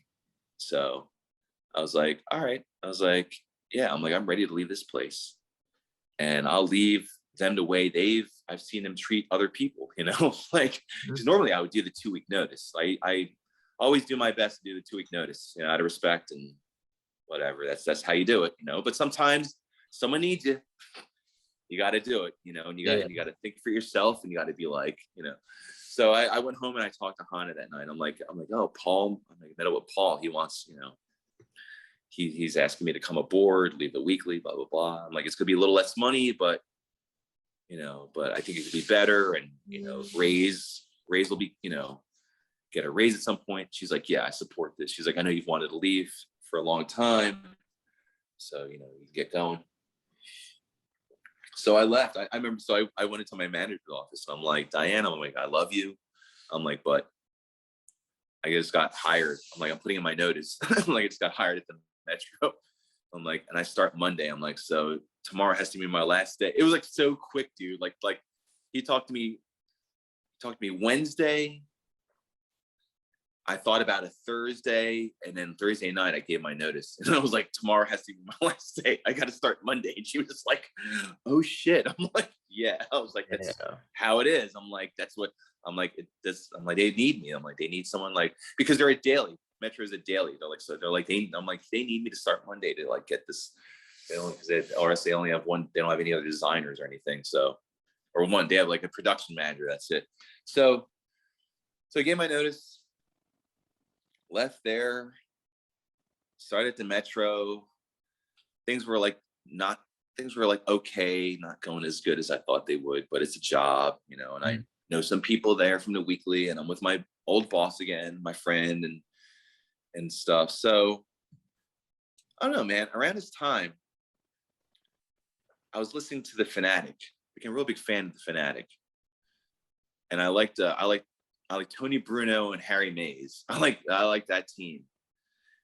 And I've been listening to the ads for a while. You know, Harry Mays, as you know, is a CSB alumni. And so he would do the spots, and started hearing the story. Oh, I was a salesman in Jersey. You know, I listened to the WFAN. He's like, I thought I could do this too. I like sports. I like talking about it. He's like, so I signed up for CSB, went to the classes, and then, you know, then he ends up getting a couple of gigs before he lands the Fanatic job in Philly. And I always remember being like, man, that's a cool story, man. I can really relate to that, you know, like, you know, and I wanted to do broadcast. Like, I wanted to do broadcasting out of high school. Like, I love Howard Stern. You know, he's a big influence, man. He's a big influence. radio people are influenced, DeBella's an influence, Pierre's an influence, all, Coob, Andre, all those guys, man, and Scott Shannon in New York, like Scott Muni, like all those dudes, but Stern was a big influence. I was like, I would have loved to do radio out of high school, but I didn't have the chops, man. I didn't have the confidence. I didn't think I could do it. I used to be like, oh, those guys. I used to think, I always had that minimal, not minimalist, but like that, like, made myself small mentality. Like, oh, these people could do it. Certain people can do it, not me. Like, had that kind of thing, so, but I had fun making tapes with my friends. We would make tapes. Like, we would pretend we were Stern. We would do phone calls. We'd bust people's balls. We would like talk with each other. We even like incorporated a sound effects tape. We do all sorts of stupid shit, like just to amuse ourselves in the suburbs, but like podcast musicians then, we would probably try a podcast, because we were like making these like radio shows on cassette. And, I love comedians like, Sam Kinison and, Bill Hicks came a little later, but like Carlin, even like Dice before he got too annoying, and stuff. But like, so when I started hearing these radio spots, I was like, man, I could relate to that, because I've always wanted to do this. I'm at a certain age now, like, oh boy, like, going back to school, whatever. So one day at work, I got really pissed off at the sales guy. He's like, I need an ad done today. I'm like, I need to propose it to my client. I'm like, all right. He's like, oh, I need the ad to be a half page. I don't know. He's like, he put half page, I don't know, horizontal or whatever, I guess. So I made a horizontal half page ad. He sees it and he goes, oh no, it's supposed to be vertical. I'm like, God damn it. I'm like, well, it says horizontal, dude. I was like, how could you mix that up, man? I'm like, horizontal, vertical. I'm like, you know how long it took me to do this? I was like, I got to reformat it. I was so pissed off, man. And he was like, no empathy, whatever. He's like, oh, come on, Artie. Like, everybody fucks up once in a while. He's like, walks off. I was so pissed off, dude. I was so pissed. I was like, oh, the disrespect. I was so like, man, I'm like, I've gone through this one too many times. So I swear to God, man, I was like, man, I'm like, I don't like doing this shit no more. I'm like, I think I want to do something else. I keep hearing those spots, man. I'm like, I was like, I'm gonna call this number. And then when I call the number, and I'm like, yeah, I want to come in for a studio tour. Oh yeah, well, we have one this weekend, and Harry Mays from Fanatic is hosting it. I'm like, no shit. I'm like, that's crazy. I was like, all right, I'll be there. Like, come in at 10 o'clock. So like, I didn't tell anybody this. I didn't tell anybody this shit yet, because I was like, I gotta feel this out, see this, whatever. So I go in, and there's like 30 people in this classroom, man. It was tons of guys, and I'm like, I think I got a seat. I got there early, but like, it filled up, man. There's like guys standing in the back of the classroom, and of course, we all want to be sports broadcasters. at least 26 of us in there want to be and he was a good draw, man, and like I say, got a great story. Like, I really really dig his story. So sitting through the whole, Tom comes out, he tells tells a speech, tells a thing, and then Harry comes out, gives his story and everything, and then he does then we're doing the audition things. You got to read the thing through, whatever. Like, I like the first one, I don't know if I think I did all right on the first one. I think it was like Fish did the first one. Like, you were in there, it was like a bunch of us and Fish. I think Fish and Katie were like in that room or whatever, I think, like conducting it, but like Fish was in charge of it. Then you go into like another room, and that's where Harry is, and you do the audition with Harry, you did the read through. And so I did the live read, and I knew I biffed it, man. I think I rushed it, and I was fucking nervous. And Harry was like, oh man, he's like, you want to do that again? He's like, you do that again if you want. I'm like, yeah. I'm like, can I? So I did it. And the second time I did it, he goes, oh, yeah, that's better. He's like, you read it through. He's like, you know, you were good. He's like, that was a good read. And then like, this was the time period. Like, you remember that story when like, there was a story going around, like when Beyonce was having her first child and she was like the ward that she was on, like apparently they closed it off to everybody, like Jay-Z or somebody, like they requested like nobody else be on that same ward as her or whatever for privacy. And like, it became like this big media thing. And like, you know, people saying, like, how dare they, kind of shit like that. And I can't remember, like, Harry made some kind of comment or something. And I said something like, yeah, like they might close it down like Jay-Z did or what. And he was like, oh, that's a good one. Like he like actually laughed like some joke I made. I was like, yes, you know, I was like, for the win, you know. Yeah. So yeah. So then I went to and then you talk to Tom at the end and he tells you like, you know, if he thinks you're good or ready, if you're, you know, like, and he does the whole thing. Oh yeah, man. He's like, I think you have potential, you know, like if you want to do it, like, you know, it costs this much and whatever, like goes through the whole thing. He's like, but you know, I think you should follow through. I think you'd be good for it, whatever. You get that really encouraging speech from him and stuff. You're like, and I'm like, is he really? I'm like, I feel like he feels it. I'm like, is it a pitch? Is it this? Like, whatever. Like, you know, I love Tom. Tom's very, you know, Tom's so encouraging. It's just really, you know, he's such an encouraging dude and stuff. But I went home. I'm like, oh, I got to talk to my mom. I got to talk to mom about this because I don't know where I can get this money from, man. I tried to get loans, but I don't have credit. So I have very little to no credit. So that was the first thing. They're like, I call up this place. Oh, call these numbers for like loans. I'm like, all right. So I call this number up. They're like, oh, what's your name? And you get this information. They're like, the guy was even like, I could see his face. His voice was like, yeah, you don't even have any credit. I'm like, oh, okay, thank you. I just like hang up like, shit. So I talked to my mom and like she's kind of like freaking out. She's like, what? You know, this is almost like the art school thing. What, you want to do this? Like, what do you mean you want to do something? You're already having a career. And I'm like, yeah. I'm like, it's boring. I'm soul sucking. I'm like, I'm sick of taking orders from idiots. You know, I'm like, you know, and I'm like, I want to do something new. Like, and yeah, it's going to cost money and all this stuff. And like, you think you get a job out of it? Like, that's always the big parental thing.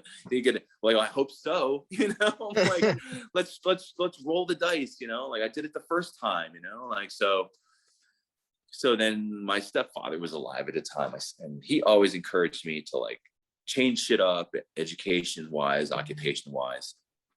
He's like, oh, we'll go talk to him and see what he says. So I go sit with him and I'm like, hey, I want to do this.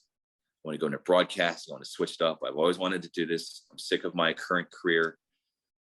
He's like, oh, I'm glad you talked to me about this. He's like, I always told you, you know, go back to school, do something different, do something new, you know, like, he's like, I fully encourage this. So I went back to my mom. He's like, yeah, Case says it's cool. So she's like, all right, well, let's see what we could do. So I had to take all my life insurance money out. And that still wasn't enough. That was a good portion of it. So how much was tuition for tuition? It was like 10,000 or something, or 12,000, I think.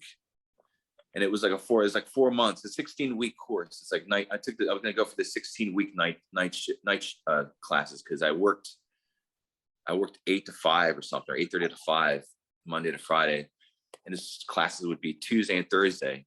So yes, 10 or 12,000 or something. So I took out my life insurance. That was a little over $8,000, okay, 9,000. And I'm like, all right. I'm like, so you can get a scholarship. You can apply for a scholarship. I wish I kept this thing because it was handwritten. I wrote an essay. You had to write an essay, you know, why you should, you know, qualify for a scholarship. So I ended up getting a scholarship. I got like $2,000 scholarship from them. So I added that to my life insurance money, and I had my tuition. So now they're like, okay, well, classes are starting March or July. And they're like, so you have to pay $2,500. I don't remember what they call it. You have to pay $2,500 fee to to cement your spot in that class. You know, so if you want to take the March class, when I take the class starting in March, you have to like pay that fee like right then and right away to like get a spot there. And I was like, well, shit, what am I going to do? Where am I going to get that from? My mom's like, well, I guess, we could save up. I guess, I have to wait till July. And I'm like, fuck. I'm like, all right. Like, so then my aunt, my aunt Nancy up in North Jersey, she gave me the money. She gave me the 2,500 for that. And I was like, I'm like, oh shit. I'm like, thank you so much. I'm like, I'll pay you back when I make money off this job. And she's like, no, she's like, just do well in your classes and graduate and get a job. And that's all I want is, for you to do that, So the timing was perfect. So I got into the March classes, and then, because of that, I was able to get to where I was in greater media because all the timing worked with that. Because I did the courses. I got like A's and stuff, pilots and B's, but I had like a high GPA. It was so easy. I mean, it was easy to learn. Like it was like all that, and the assignments were so easy. I remember sitting with some people. It was like day of. They're like, "Oh, did you finish your assignment?" I'm like, "Yeah, 3 weeks ago." I'm like, "What about you?" "Oh, I got to finish it." I'm like, "Finish it?" I'm like, "What?" I'm like, "It's so easy." And I'm like, and I used to come in. I used to come in on the weekends too. Like you can sign up for the studio time shit. So I come in on like nights and weekends and stuff, especially weekends. I had nothing going on the weekends. So I take a bus from Philly to Jersey and stay in the studio for like 2 hours and like work on demos or do my assignments and stuff. Or that. I mean, that night you can work on your assignment, like when he signed it into the class. So like, I was like, man, I'm like, these assignments are easy. I mean, of course there's ones that are more involved when you work with people, but I used to be like, man, I'm like, you're paying for this stuff. Like, this isn't like high school, It's like I used to be like, you're treating this like it's like high school shit. I'm like, when you're in the real world, they're going to want that tape now. Yeah. I used to just laugh at that. I'm like, it's so easy to do those assignments, man. So, but yeah, so I graduated in like July, and me and my friends were doing a podcast already, like on this. CSB has that radio network that's like, they call it a radio network. It's like a website where they just play like podcasts, but it's like your training ground. So we had a show called The Good, Bad, and Ugly. And it was just like a formatted 3-person show. It'd be like current event or like a topic, like, like what we, like why, why do people treat their pets like children, kind of like stuff like that. I think it was August. So Brian Fish comes up to me. He goes, "Hey," he's like, "You like MGK?" And I'm like, "Yeah, I like that station. It's a cool station." I don't really listen to radio much at the time, but I knew MGK. And I was like, "I like classic rock." He's like, "Oh," he's like, "Well, the morning show is looking for an intern." He's like, "Send me your resume and I'll forward it to them." And I'm like, "All right." So send my resume to them. I get a call from Rob Calvert, the producer of the Bella Show. He's like, "Hey," he's like, "Got your resume for the internship. Can you come in on this day? Can you come in Friday at like 10 for an interview?" And I'm like, "Yeah, sure." So I'm like, I got all dressed up and stuff. I had like this like buttons, shirt and slacks. I don't know if I had a tie, but I put my hair back, probably shaved. I was, so I come in for the interview. And it was a good interview. It was John, this woman named Jen at the time, who was like his sidekick for many years, like, and Rob. It was like, intern Dave wasn't there. I think he was probably producing I think he produced stuff after the show for them. So he's with Shoes doing stuff. So I'm sorry, by the way, folks, I'm mentioning these names you might not know. Shoes is a sound guy. He makes all the sound promos and stuff and bumpers and stuff at Greater Media, or Beasley now, just to say. But he's still there. He's still there doing his thing. He's still there. Yeah, he's still there. I remember seeing him like mentioned. I'm like, Shoes is still there. Holy shit, that's awesome.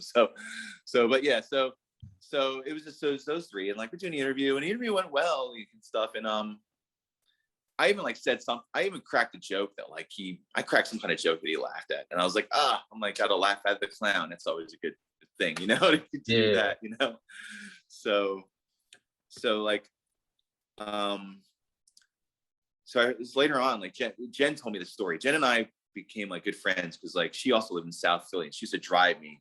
She used to pick me up and drive me to the studio. Okay. Yeah, and I'll tell you how that came about. So because I had to take two buses to get out to Bala Cynwyd. I had to take a bus from South Philly to Center City and then transfer to like another bus that goes up to Bala Cynwyd on a Schuylkill. The Schuylkill.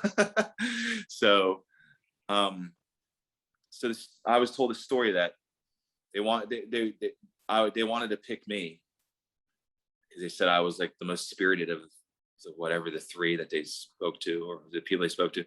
But John was like, man, I feel bad though. He's like, he's got no car. He's like, he's going to come out here in a bus. He's like, that's a long way to come out for an internship. And Jen was like, oh, she's like, I could drive him. She's like, I think he lives in South Philly. She's like, if he lives near me, she's like, I could just pick him up on the way, to the studio. And so this is the funniest thing.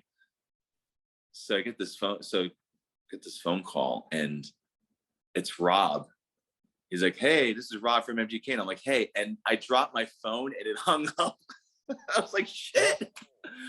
So he calls back and I'm like, hello? He goes, you're not going to hang up on me this time, are you? And I'm like, no, I promise. I'm like, I dropped my phone, dude. He goes, well, he's like, we really like you, man. He's like, we think you think we're perfect for the job, for the internship. He's like, if you're still interested. And I'm like, yeah, I'm interested. I'm into this, man. I want to do it. He goes, okay. He's like, come in. He goes, come in Monday, be at the studio Monday morning at 5.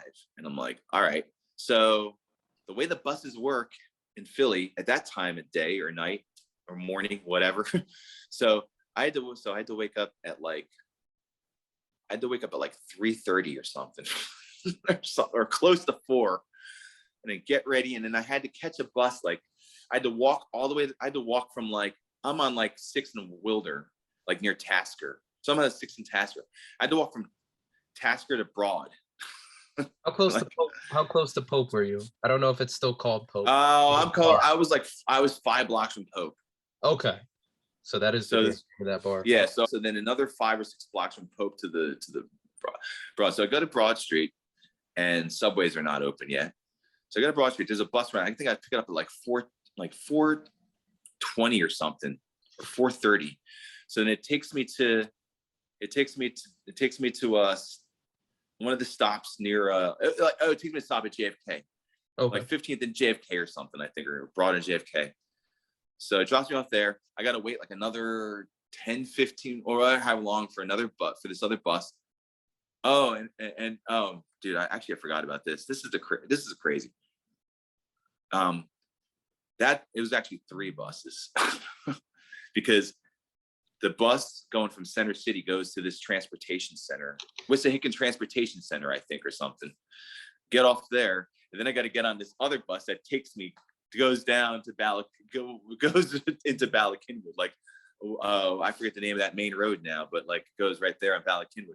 So it's like, so it's 3 buses. So by the time I get to, it drops me off like in time. It would drop me. It'd be like 10 of or something. I'm like a little, so I'd be like, maybe like if I'm a little late or whatever. So I get in that day, and like later on that day, Jen was like, after the show, she comes up to me. She goes, "Oh, hey, I could drive you from now on." I'm like, "Oh, cool." I'm like, "I live on 6th and Wilder." She goes, "Oh, I'm like 3 blocks away. I'm on this street." I'm like, "Oh, cool." So yeah. So I didn't have to wake up as early. I think I woke up at like, I didn't have to wake up at like after 4. It makes a difference. It did make a difference. I wake up after 4, take a shower. She picks me up at like 4:30 or 4:40, and then like we're up, and dude, it's like no traffic at that time. Like you just like, we're just beaming down. We get on like whatever, I don't know if it's 95 or whatever to Schuylkill, whatever it was, but like we just got on there, we'll connect real quick, and then we're there. So I did an internship for 3 months, and I did all sorts of stuff. I had to meet celebrities. I had to meet guests at the elevator, bring him into the green room, get him coffee, snacks, whatever. Usually I didn't really have to get stuff for anybody really. Usually I just want to like sit there and chill. Anybody important to you that you met? Because I remember meeting Billy Corrigan, the guy from Shinedown, even Scott Weiland, or is it you Scott? met him? Yeah, I got you met Weiland before he passed, and he was damn. He was not having a good day. I went down to get him. But he was cordial. Shook my hand, went upstairs, and you know how Pierre is just able to break people. So you know, I'd say like 10 minutes, he got him to crack a smile, but you could just that's a very stern Clint Eastwood face. But you know, when you meet somebody, you know that means somebody to you. Like when I met John Leguizamo. But he was there for Preston and Steve, but you know, he still got to meet. Yeah. Oh, that's pretty. Yeah. That's huge for meeting somebody. It's like, you know, somebody would kill to meet this person. Yeah. Who was somebody that you met? It was like, oh shit, you know, that's pretty good perk right there. I met Don Felder from the Eagles, the guy who wrote Hotel California in his fucking Miami Beach home or something. You know, like I'm like, I met the guy who wrote Hotel California and that Solo and like all the, and he was just like a chill dude, you know, just like, but I just remember standing there being like, I can't believe this guy wrote Hotel California. Like, oh my God, you know, just like, I was so like, wow, you know, and then I met the great Bernie Perrant. Oh my God, I cannot believe I met him. He was coming in for an interview and Rob's like, you like hockey, right? I'm like, yeah. It's like, you want to meet Bernie Perrant? I'm like, hell yeah. Like going in a green room and there he is. He's sitting on a chair, like just all, you know, just all chilling out. And he's like, Bernie, he's like, this is our intern. This is our Shimko. And I'm like, Mr. Perrant, it's a pleasure to meet you. Shake his hand. He goes, you want to see a championship ring? And I'm like, yeah. He like pulls up his knuckle. This ring like takes up his whole, like, first of all, he's got a meat hock of a hand, you know? And this ring just took up the whole like finger. I was just like, oh my God, I was in awe.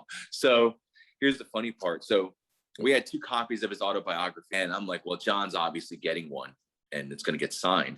So Rob's like, I'm going to try to get you that other book so Bernie could sign it for you. And I'm like, yes. So like Rob gave me the book and I don't think it was signed yet, but then John took the book and it got signed and I was like, oh fuck. I'm like, well, I can't say nothing. Right. So we have like these index cards that we have like a pile of them on like this card that we bring in for John's show. And it's just like write notes on. Like John writes notes, Rob writes notes. I was writing notes on once in a while.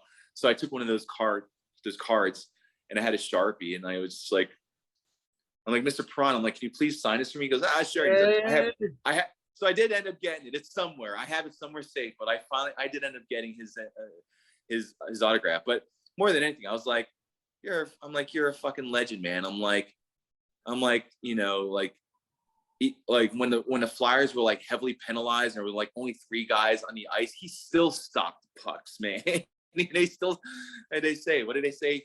You know, who saves more than Jesus? Bernie. Like, you know, I mean, the guy like won back-to-back Stanley Cups in Philadelphia. I mean, like, it's just, you know, one of the greatest goaltenders in the history of the sport. I mean, meeting him, I was just like, oh my God. And then I met some cool comedians, man. I met like Craig. I met what's that guy's name? Craig Bass, is it? I think his name is. He's cool. Yeah, he's cool. He was really cool. In fact, he was like, you know, he knew as an intern and stuff, and like, because they're like, oh, it's our intern Art. He'll help you with anything you need. And later on, he was like, hey man, he's like, good luck with everything. Good luck with your career, man. I'm like, I hope it works well. I'm like, oh, thanks. I met Sebastian Maniscalco. I think that's how you say his name. The comedian. Okay. He's doing like, he talks like this. He's great the way he's like very like, I love how he talks. It's awesome. I think he's like doing like arena tours now, but like he's a funny ass dude, but like he has like his like shtick, whatever. But when he's off the air, he's such a nice dude. Like he's like one of the nicest guys I ever met. I couldn't believe like how nice he was. He's just like, oh, how you doing? Nice, you know, thanks again for everything. You know, like that guy was so cool. Oh man, there's another I can't, there's another comedian we had. I can't think of his name now, unfortunately, but he was doing his bit and he kept saying shin kicker. And he said, shin kicker, shin kicker, shin kicker. And I look at John's face and he like pressed the button. And later on, he thought he's like, I'm like, John, I saw you hit the delay. He goes, yeah. He's like, I thought he was gonna slip and say shit kicker. He's like, he was saying shin kicker so many times. He's like, I thought he was gonna say shit kicker. So he just pressed the delay button. It was so funny. I was like, oh my God. And Stephen Lynch. Stephen Lynch was great. He was fun. It was him and like 3 other people, like part of his crew. Dude, that was hectic. I had to like, as soon as he was done, I had to run them up to Preston and Steve. It was fucking like so hectic, man. And I forgot who was in the lobby, but was it Tony? I don't know if it was somebody was in the lobby and they were just like, like give me a thumbs up. And I'm just like, I'm like wiping my brow. Like they're like, Rob's like, you need to get him up before that spot's over. And I'm just like, come on, guys. I'm just like running him out to the elevator. I'm just like pressing the button. They're like, did they give you a key card too? You got? Yeah, I did. Oh yeah, I had a key card. Yeah, I had a key card. Yeah, after a while, I had a key card. Actually, then I don't know if I had a key card. No, I didn't have a key card then. Not when I was an intern. Okay. I don't think they gave me a key card until I was actually. That's a good question, but I feel like they didn't give me one until I was like actual staff member. But dude, it was like I think I remember like I knew the receptionist at WMMR, like she was a really sweet woman. And I was like, I gotta get in, Stephen Lynch is here. And she's like, oh, yeah, okay, dear, yeah. Donna, oh, that's spot on, Donna. That was I love Donna. Yeah, she was great. I'm like, okay, dear. I'm like, come on. I'm like,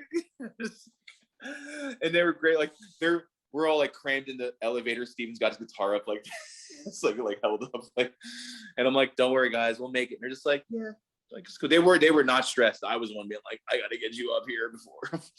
I'm like, I don't want to get yelled by anybody. So actually, I did 2 stints as an intern there. Okay. I did it for 3 months. So I go to Rob afterward, and I'm like, hey man, I'm like, are there any jobs, any job prospect things? He's like, talk to Nancy Palumbo. Like that's our assistant programming director. I'm like, all right.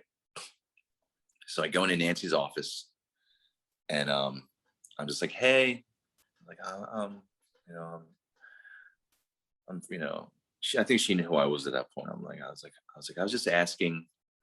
I just wanted to know if there are any job openings. I'm like, I'm just finishing up my internship with the John DeBella show. It's like, I was wondering if there's any kind of opening at the station, any kind of whatever job opening. And she was like, no, she's like, there isn't anything, like there isn't anything available and nothing. I was like, oh, all right. I was like, yeah, I'll have my resume, keep me in mind for anything. I was just sort of like, oh, fuck. I was trying to feel like, all right, it was almost a month, but like I was sending out resumes like everywhere. I talked to Joe DeCamera at the Fanatic. I actually got an interview with him, but it wasn't like, man, it was kind of like a bogus thing. It was like, I thought it was gonna be like interview. He's like, oh, I just want to come in and like talk with you and see how things were, blah, blah, blah, and I was almost like, okay, like, so that kind of leading to an interview. Yeah. I was like, it was like a runaround. I was like, man, I'm like, I came all the way here to like just shoot the shit. Like, that's fine. I'm like, but if that's going to lead to like, basically it just came down to like, we hire within usually, basically, yeah, if you're an intern there, they hire you, from every internship. And dude, he was like, it was almost condescending. Like, I guess I didn't really get to tell him. He was like, oh yeah, if I were you, I'd listen to like more sports radio and get the idea, the concept. And I'm like, motherfucker, I'm like, I listen to you and IP like every fucking day. I'm like, I know when the breaks are. I'm like, I heard the formats. I'm like, I was listening to Bruno and Mays for like 2 years already at that point. I was so like, when I heard that, I was just like, Jesus Christ. I was like, oh God, I was so annoyed with that, man. I was like, man, I'm like, I came out here for this. Like, and so that was like, they tell you you're green in certain areas, you're not, or if you are, the person they hired was not better than, oh my gosh. It was just crazy. Yeah. And like, I was just like, oh man, I'm like, because I told him, I'm like, I'm already, I'm like, I've been, with the company, or I've, I interned at the station, and all this kind of stuff. Cause he's saying like, oh, you're coming from a classic rock station internship, which means what? So I only know that format. It's like, I am a radio person, I'm like, but I don't know how or much I got conveyed, because he did a lot of the talking. So it was sort of like, so I was discouraging. I'm just like, okay, well, I'm just setting up more resumes. What am I going to do? I guess got to start saying stuff in like Jersey too. Like, like I know the deal, like start small, like, maybe get a thing that way. So and then Fish calls me. He's like, hey man, he's like, how do you feel about going back to the internship at MGK? And I'm like, yeah, I got nothing going on in radio still. I'm like, I think I was still doing that show with my friends. But like, I'm like, I got nothing going on. I'm like, yeah, I'd like to do it. He goes, okay. He's like, I'll let him know. What he told me was he didn't feel he knew anybody who at the time at the school that he would feel would maybe up for that kind of thing. And he was like, plus he's like, the stuff, they know you. There won't have to be any kind of like getting acquainted, whatever, feeling into it or whatever. He's like, it already. And I'm like, yeah. They were 2 weeks without an intern, so they had to do all the stuff that I would be doing, like for when they have a studio audience, when they had a guest, like any kind of, like, it didn't seem like I did much because it wasn't much, but when I had to do stuff, like I had to do stuff. So they were doing that. They were picking up the slack that I wasn't doing because they didn't have an intern. So he's like, hey buddy, he's like, how do you feel about coming back? I'm like, yeah. He's like, good. He's like, because we need you right now. He's like, can you come in Monday morning, please? I'm like, yeah. He's like, it's like a Friday. So I came right back in, man. And as soon as I came in, hey, what's up?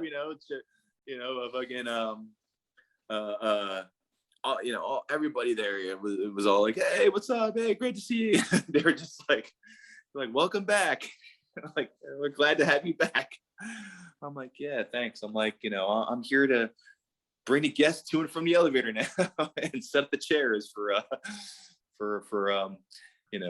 studio audience. They do this. DeBella does this thing on every first Friday. He has 12 listeners come into the studio. Like, you just call in. You're like, if you want to be in a live studio audience for first Friday, on his day, call in. You just call in, and they're like, and if they see that you haven't done it before, they're like, all right. They're like, you and a friend come in, like you can bring so you plus one. So like that day is busy because I got to put in the chairs. I got to lead everybody in. We get the food catered. I got to set that shit up. I got to during a break, anybody wants to come in, food's all ready, like all that kind of, I got to do all this kind of stuff. I got to get the prizes, everyone gets a t-shirt. They get that. Third catchphrase is Booyakasha. So like, you get these shirts that say Booyakasha, and then like says development. I used to wear that shirt everywhere. People go, where do you get that shirt? Like, it's radio station gimmicks are fucking great, man. Like, anytime, because you can't buy that stuff. So I mean, sometimes you can, but most of them are giveaways or like you work there. So like, I'd always wear that Booyakasha gimmick shirt. They're like, where'd you get that? Oh my God, I want one. And I'm just like, it's so funny. But yeah, so I came back and I interned for like I interned until May. Ever tell you about the first bit I ever did on the radio? You did not. So let's hear it. Tax day. Oh boy, this is a really funny. I got like really mixed reactions on this one, but you do what you can to get on, get a gig, right? To get on the air. So the gimmick, the catalyst of the intern on a radio show is that they get the shit end of the stick. So it was my turn to get like, the thing, whatever. So I was fat at that time. I was heavy at that time. John DeBella called me Shamu. That was my nickname because Shimko, he needed something that rhymed. We're not supposed to call you Art. Everybody had a nickname. Oh, we'll call you Shamu because your size. And I'm like, all right, well, whatever. It was honestly no skin off my back. I told people about it. They're like, oh my God, like really? And I'm just like, yeah. I'm like, other people have been called worse. At least I wasn't a stutterer. We call it stuttering art or something, Rob's like, all right, I got this. There's this idea. He's like, if you don't want to do it, you don't have to do it. He's like, we're not gonna think less of you. We're not gonna, it's not gonna affect your job thing, whatever. I feel like that's bullshit when they tell us. famous last words, So, tax day's coming up, April 15th. I'm like, yeah. He's like, so John wants to do this thing where he rolls out some thumbtacks, like a pile of thumbtacks, and you roll your body into it. And when you get up, however many thumbtacks are sticking on you, we'll take a photo and the listener has to guess how many thumbtacks are stuck to you. And the closest number gets however many dollar, we called it a rebate, you know, like $50, $100 rebate. I forget how much money they're giving. Yeah, what kind of CZW bullshit are they making you do? I know. He's hardcore. Yeah. So I was like, sure, I'll do it. I was like, I'll do it. I'm like, fuck. I'm like, yeah, I'll do it. And they're like, are you sure? They're like, again, you don't have to do it. We're not gonna. And I'm like, I'll do it. I'm like, so is this gonna get me on the air? I'm like, I'll do it. Like, all right. So they're like, oh, John, Art's gonna do it. I'm like, oh shit. So like days prior, they brought me on the air. But they're like, oh, here's our intern Shamu. Come up to the microphone, Shamu. Like, yeah. They're like, oh, we got a really special tax day promotion that you're doing. I'm like, yeah. I'm like, I can't wait to do it. It's like, oh yeah, it's gonna cost. I have the audio somewhere actually. I should repost it. I used to have it on my SoundCloud because they gave me the audio for all the times I went on plugging it and then the actual thing. So like 2 days in a row they had me like on like, oh yeah, here's Shamu. You're gonna be on Monday, you know, or your first time ever on radio. And I'm like, yeah, can't wait, you know, it's my first time, you know, it's my dream, you know, kind of shit. So then Monday morning comes and I feel like I'm at Swanson and Rittner. See this container with fucking a ton of fucking thumbtacks, and there's a bowl with there's a bowl. He has a bowl, a rag, and like a bottle of rubbing alcohol to like help clean up afterward if whatever, you know, infection. It didn't even, you know, didn't even break the skin, whatever. So anyway, so they do their introduction. Oh yeah, there's Shamu, blah blah. So in the studio, like they had to get this mic. They had to get this mic that, like, you know, they positioned it so it's like downward. Because I'm laying on the ground, like, you know, I'm like laying on the floor. They pour out the thumbtacks. I pull my shirt up, you know, like my stomach exposed, a big fucking stomach at the time. And so I roll in. They're like, all right. They're like, all right, ready. 1, 2, 3, roll into it. So I roll into it. And I stay in it for a second. And I'm like, ow. And John's like, you're not supposed to stay in it for that long. Roll back. And I rolled back. I mean, that was like gimmicking the scream, but I want to give it effect. I'm like, ow. You know? So I roll back up. And then, like, when I was still on the floor, they're like, stay down, don't get up yet. So they took a photo. They took a couple photos. And then I got up and I kind of like brushed off the thumbtacks. And they're like, oh, you need alcohol? I'm like, no, man. I'm like, didn't even break the skin. I'm like looking at this shit. I'm just like brushing it off and stuff. And we got a few callers. They're like, oh yeah, on our Facebook page is a photo of our intern with the thumbtacks in his stomach for thumbtack day, or I mean for tax day, you know, like waka waka, you know, like so to go through the callers. All right, caller number 1. How many guesses? Finally guessed somebody. I forget how many they guessed, but I don't remember how many I had, and I don't remember how many I had in my stomach or on my stomach. Whatever they guessed, it was low, but it was closest to whatever the number was. So they got their rebate money, and the comments were hilarious, man. Some people are like, "Oh man, what an idiot!" Or some people do anything to get on the radio. Or my mom was like, "Oh my God, did it hurt?" You know, and all this other. It was like some of the comments were funny, and they were like typical like comments, like, "Oh, you know, I wasn't sad or felt insulted or anything." I knew what kind of comment. What I was gonna get, so I just like laughed, and so that was my radio debut, and then I didn't do any other like radio stuff after that. I know you said you say you had a low self-esteem, but it's like every time there's a new challenge, every time there was something in the way, even before you moved to Austin, man, you always stepped up, or you always at least had the belief in yourself to go for it.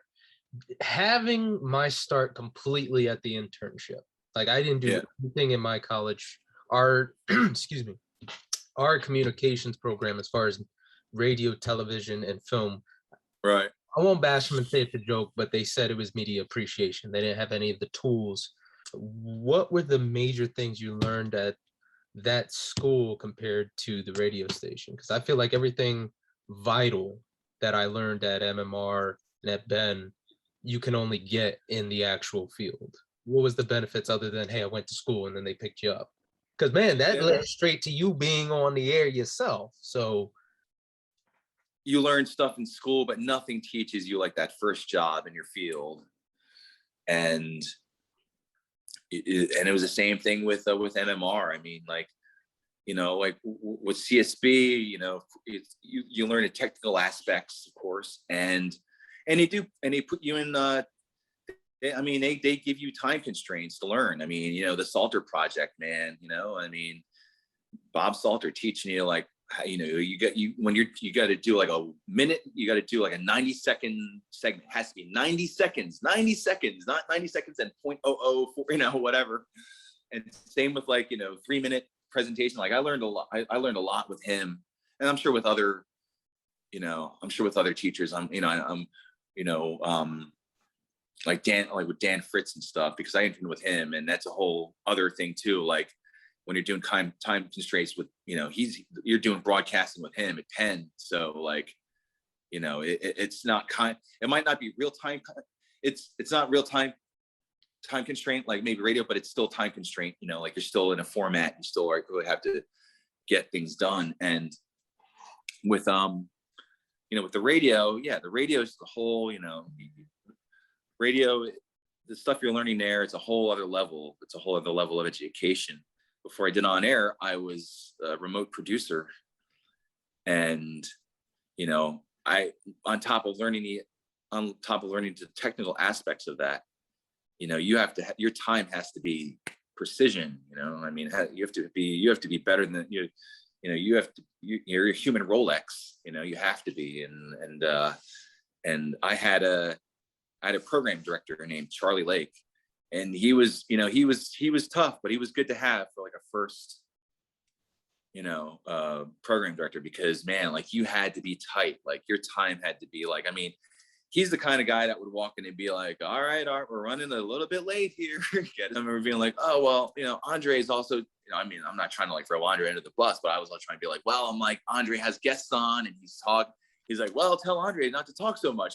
And then he gets on the fucking talk back and he's like, hey, Andre, are you there? He's like, don't talk as much. And I'm like, but that's part of his thing with the show, you know? So I'm like, I don't mind taking out a Bad Company song to get us back on time, you know, which I learned. But yeah, like you learn all that stuff, man. Like you learn like programming, you learn like the time constraints, like taking the song in, putting it out, like what song's allowed to be put in. You know, if you play this song, it can't be played until this time. You know, it's like, I mean, they talk about that at school, but like you're learning that, like you're dealing with that, like right then and there. You know, like and it's a whole. I mean, and you're going hours ahead too. You're talking like 1 or 2 days. Oh yeah, yeah. We did this. We were doing a contest for MGK, and it was so complicated the way we had to do it that like I had to come in like 2 days before, and like me and the production director had to sit down and be like, okay, we're gonna cue this, and this, and then he'll say this. And normally it wouldn't be that complicated, but because it was this thing where like you play 5 seconds of a song and then you have to guess it. So instead of me doing it on my end, Andre was doing it on his end, like in his remote spot. So like, I can't even remember to tell you how the process went, but we were typing stuff out and we were testing it in the studio. Like, and then we just looked at each other being like, all right, let's just hope this thing goes well. It was so important that even, you know, when Bill Weston walks in and stays in your studio for a certain amount of time. Watching, just more him of like, I want to see this pulled off, not like, all right, boy, you know, like, you know, I mean, I love Charlie, but Charlie would have more had like, okay, boys, let's, you know, Bill has more of that, like, he kind of has that too, but he's more like, I want to see this pulled off. I want to see how you guys do this. And, you know, me and Tony are like mad scientists, like, you know, just like working all over the board and stuff for this one particular thing. But like, you know, like I said, you know, learning all that stuff, you know, and like having Charlie was perfect for that. But then having Bill was like really great when he came in. Bill's awesome because like Bill came in the first day I'm doing like my job. My first day, it was his first day coming in, like when he became MGK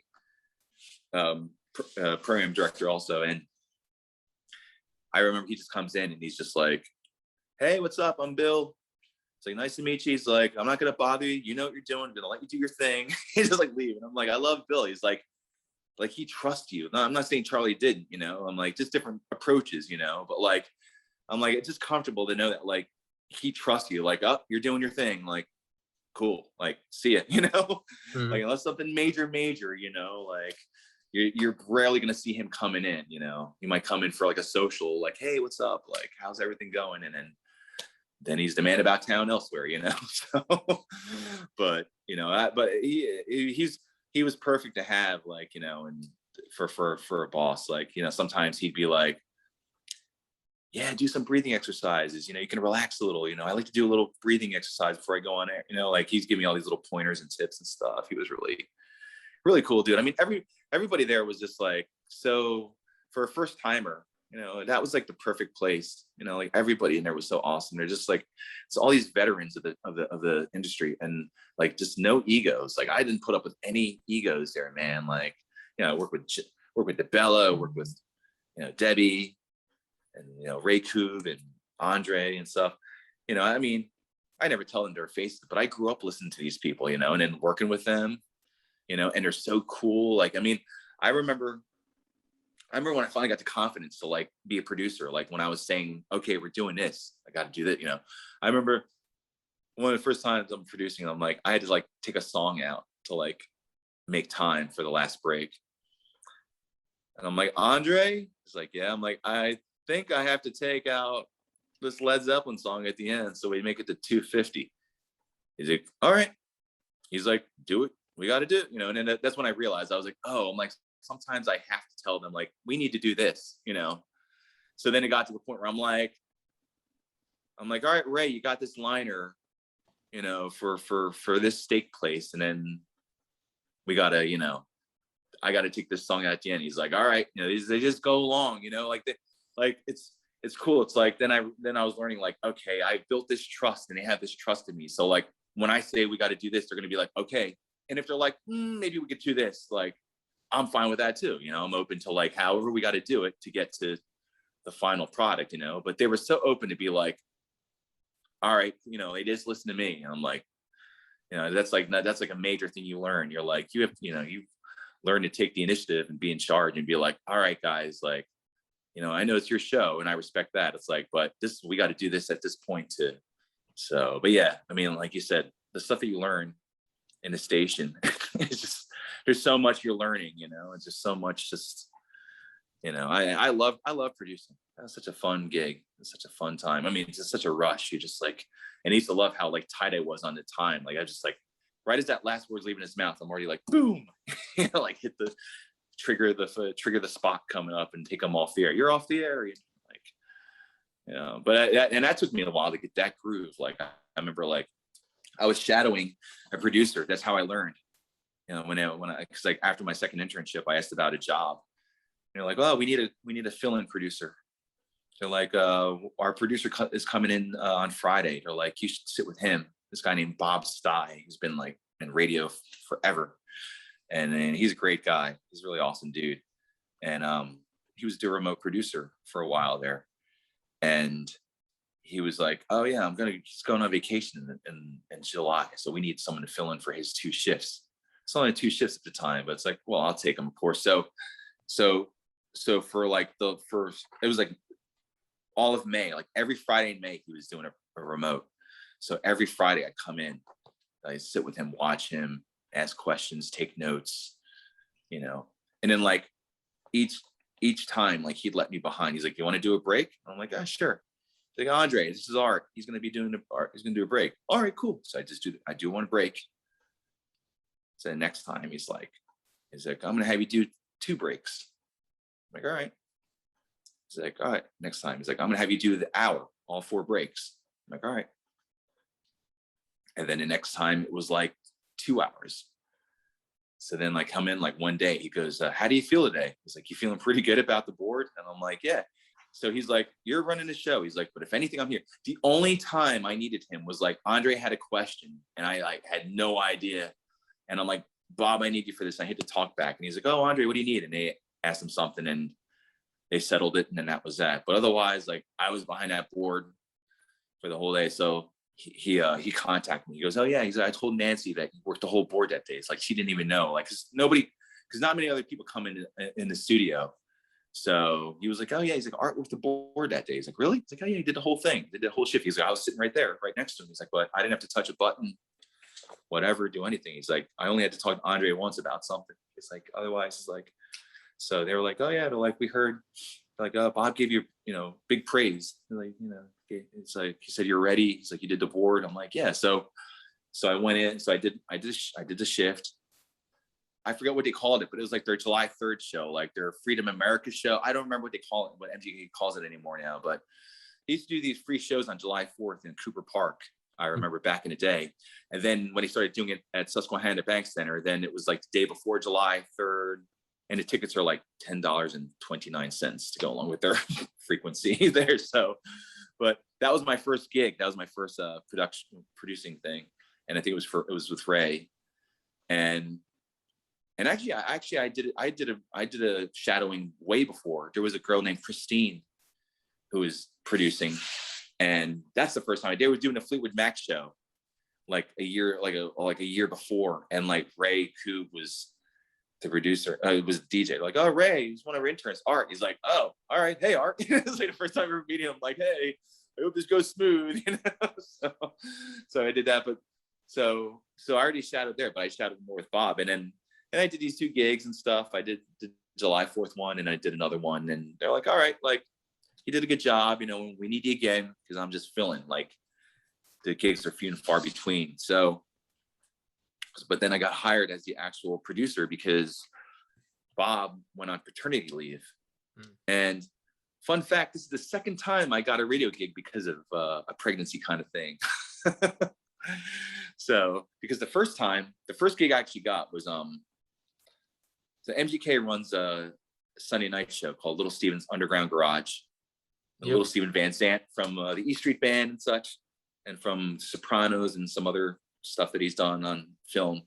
So he runs this show, and you burn it off a CD, and then you just play. I used to play the CDs before they actually put it in the system. But like, they downloaded, they would be sent these MP3s from the company, and then they'd burn the discs. And then, so the guy that was doing that gig, it was like from 10 to midnight. The guy that was doing a gig was a CSB graduate. And I remember, like, when we went on the studio tour, like long before, like, we were like, man, I'm like, "Oh, dude, that guy's a CSB graduate. That's so cool." Well, his girlfriend got pregnant. And so her father was like, "Yeah, you need to get a regular job now," kind of thing. So he left. So they put another guy, this guy, Mike Samstill, who I think did stuff for the Fanatic and some other stuff upstairs. He was filling in for a bit, but he couldn't, like, always do it. Mm-hmm. So we have a Sunday night gig if you're interested. I just needed to run this show. And I'm like, "Yeah, sure." Like, you don't have to say anything, do whatever, just make sure the show runs, put in disc 2 when it's ready, run the commercials, all that jazz. And I'm like, "All right, cool." So that was kind of like, so that was that. And then, then the remote stuff. But then the remote stuff became like more often when Bob had to leave. So when Bob left, then I became the remote guy. Then I got all the gigs, and then he became the fill-in guy, which is funny. But I work with Ray Koob and Andre Gardner all the time. Andre would do the hometown gigs. Ray did the concert stuff, and he did some like bar appearances and stuff. And Andre would do concerts when like Paul McCartney was in town, like any Beatles related thing, or when Ringo was in town. Of course, anyone who doesn't know Andre Gardner, he's a big Beatles fan. He does breakfast with the Beatles. He runs in Philly and, like, I think in Arizona or something. He's been doing it for years. He's a big Beatles head. And so, like, when those guys come to town, he's like, "I'm covering the show." So I work with those guys. I work with Debbie Calton once. She did a remote from like Dorney Park or something, or like one of the I think it was Dorney Park. Yeah, she did a remote from there.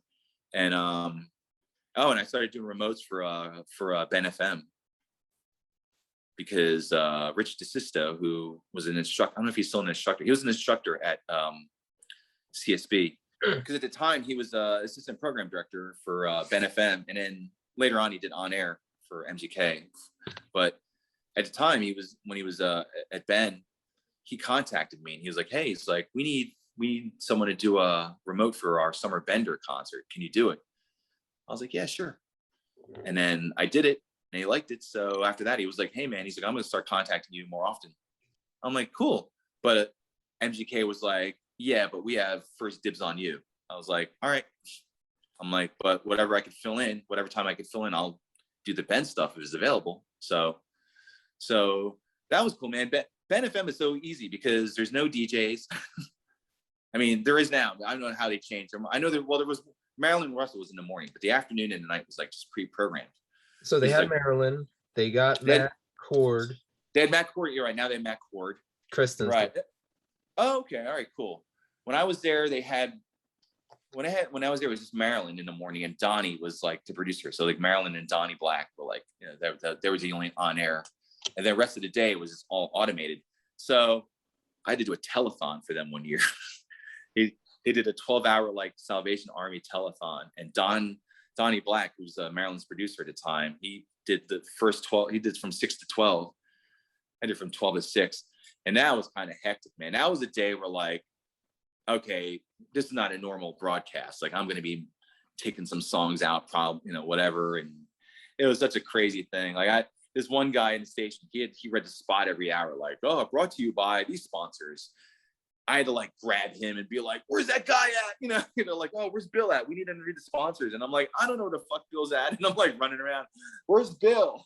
I need him to read the sponsors. I'm like, shit, you know, like it was like a good hectic though, man. It's like, you know, it really keeps you on your feet, man. Radio really, that's why I love it, man. It's like live format, dude. You got to be on your feet. Don't know who's walking. Unpredictable. Oh man, yeah. Like Dan Fritz says, always assume the mic is live. How many times have we seen in recent years, like when somebody says something and they don't know, and you're like, I just saw something recently, like somebody said something and they didn't know that the mic was hot, and you're like, oh shit, like they said that. So one of the DJs, I can't mention the station, but we're there, we're all just talking, and this DJ does not like technology, does not.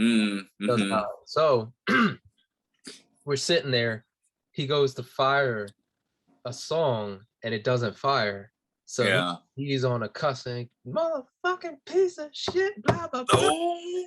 Motherfucking god damn it. And then we look and the producer looks and he go, you hit the live on air button. No. So the DJ looks, he's like, okay, hits the dump, fires the song, and then afterwards acts like nothing happened, and the producer's scrubbing and nothing, but I'm talking a good, that the whole length of the dump. Because oh god, that DJ went for it. I was like, I never had to deal with the dump button. It's so crazy. All the years and all the broadcasts that I've done, I never once had to. I've stared at it at times, thinking I may had to. I remember when Guns N' Roses came back, and they were doing a stadium tour. And right before the broadcast, we're off the air, and Ray's like, dude, he's like, keep your eye on that dump button tonight. He's like, I'm going to do my best. He's like, but you never know who's going to walk by and say something or what. I'm like, I know. And man, miraculously, nobody walked by and was like, motherfucker, or anything, like nothing, like not even on stage. Like it was like at the end of the night, we were like, man, we're like, dude, we're like, whoa. Like, I can't believe like we got through that effortlessly, like without, you know, any kind of like thing. Dude, I had to slip up on the air that I thought I was gonna like die over. And I'll tell the story. I can name the names. I named the names. It's so long ago now, and it was so funny. So when I have this set up for the talk back, or like when you go on air, like, you know, you press like live button, whatever. There's a button, you press the button for like for the on air. But then like, yeah, live one, yeah, thank you. So, but then we would record breaks off the air. So I'd have to keep everything in position except the button. Instead of live one, it had to be like auxiliary or something, I guess, or whatever button was, whatever wasn't the live button. So like it would sound like you're on the air, but you know you're off the air. You know, like, you know, I could hear him, you know, through the speakers and stuff, and like we could record our, you know, record breaks that way. Well, so one night I was working with Ray. I recorded his break, but like I think I did it live because I forgot to press the wrong button. So like whatever he did, like went over the air, whatever. And like, and I think when he was talking, like an element of like an ad played, something, it was like some kind of, not like a total train wreck, but like something, an element overlapped, like him talking by accident, like just for a bit. And I forgot to turn the live mic off thing or whatever, live button off. And I didn't turn the mic down. I didn't turn anything down, and I was so spaced out, whatever. And we made some joke about like hearing like the element playing over him talking a bit. He's like, if Charlie gets mad, it's your ass, not mine. That went over the air. Yeah. So something was playing, and like we had that conversation, and that went over the air, like with what was playing. We finished recording his breaks because he was going to leave the show soon. But I play his breaks, he's gone already. So, he does break. Oh yeah, great show, everything, whatever. I get this call like on the hotline, and I'm like, who's this? And it's Ray. He's all pissed off. He's like, man, he's like, that thing that I said that we did earlier, he's like that went over the air. And I'm like, huh? I'm like, it did? And I'm like playing dumb, like it did? He's like, yeah, my friend just called me and said, oh, I just heard you say this. He goes, damn it. He's like, I can't believe that went over the, and he was so pissed off. And I was like, oh man, I'm like, sorry, I didn't keep track of, he was like, God damn it, whatever. And like hangs up the phone and was like, oh fuck.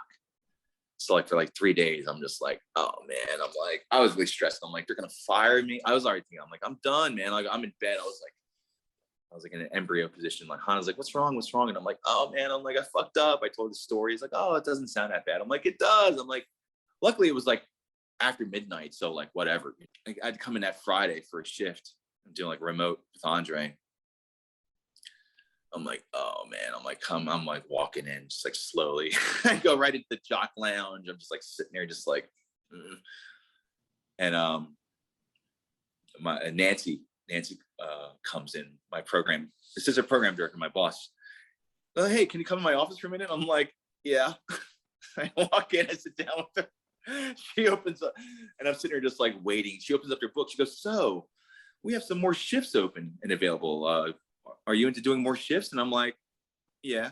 She goes, okay, next Friday we have Andre at Rita's in South Philly. Friday after that, we have Andre at this bar in Roxborough.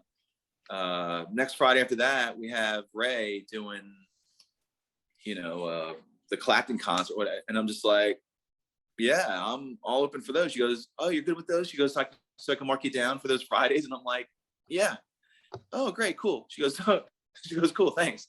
I'm like, thank you. She goes, yeah, have a great shift. So then I go back to the jock lounge. I get a soda. Now I'm all like Al Bundy with my hand in my pocket, like, oh, I'm all like chilling. I'm like, fine. Oh, Ray's shift is after Andre. So I always see Ray coming in. Like we always do the crossover.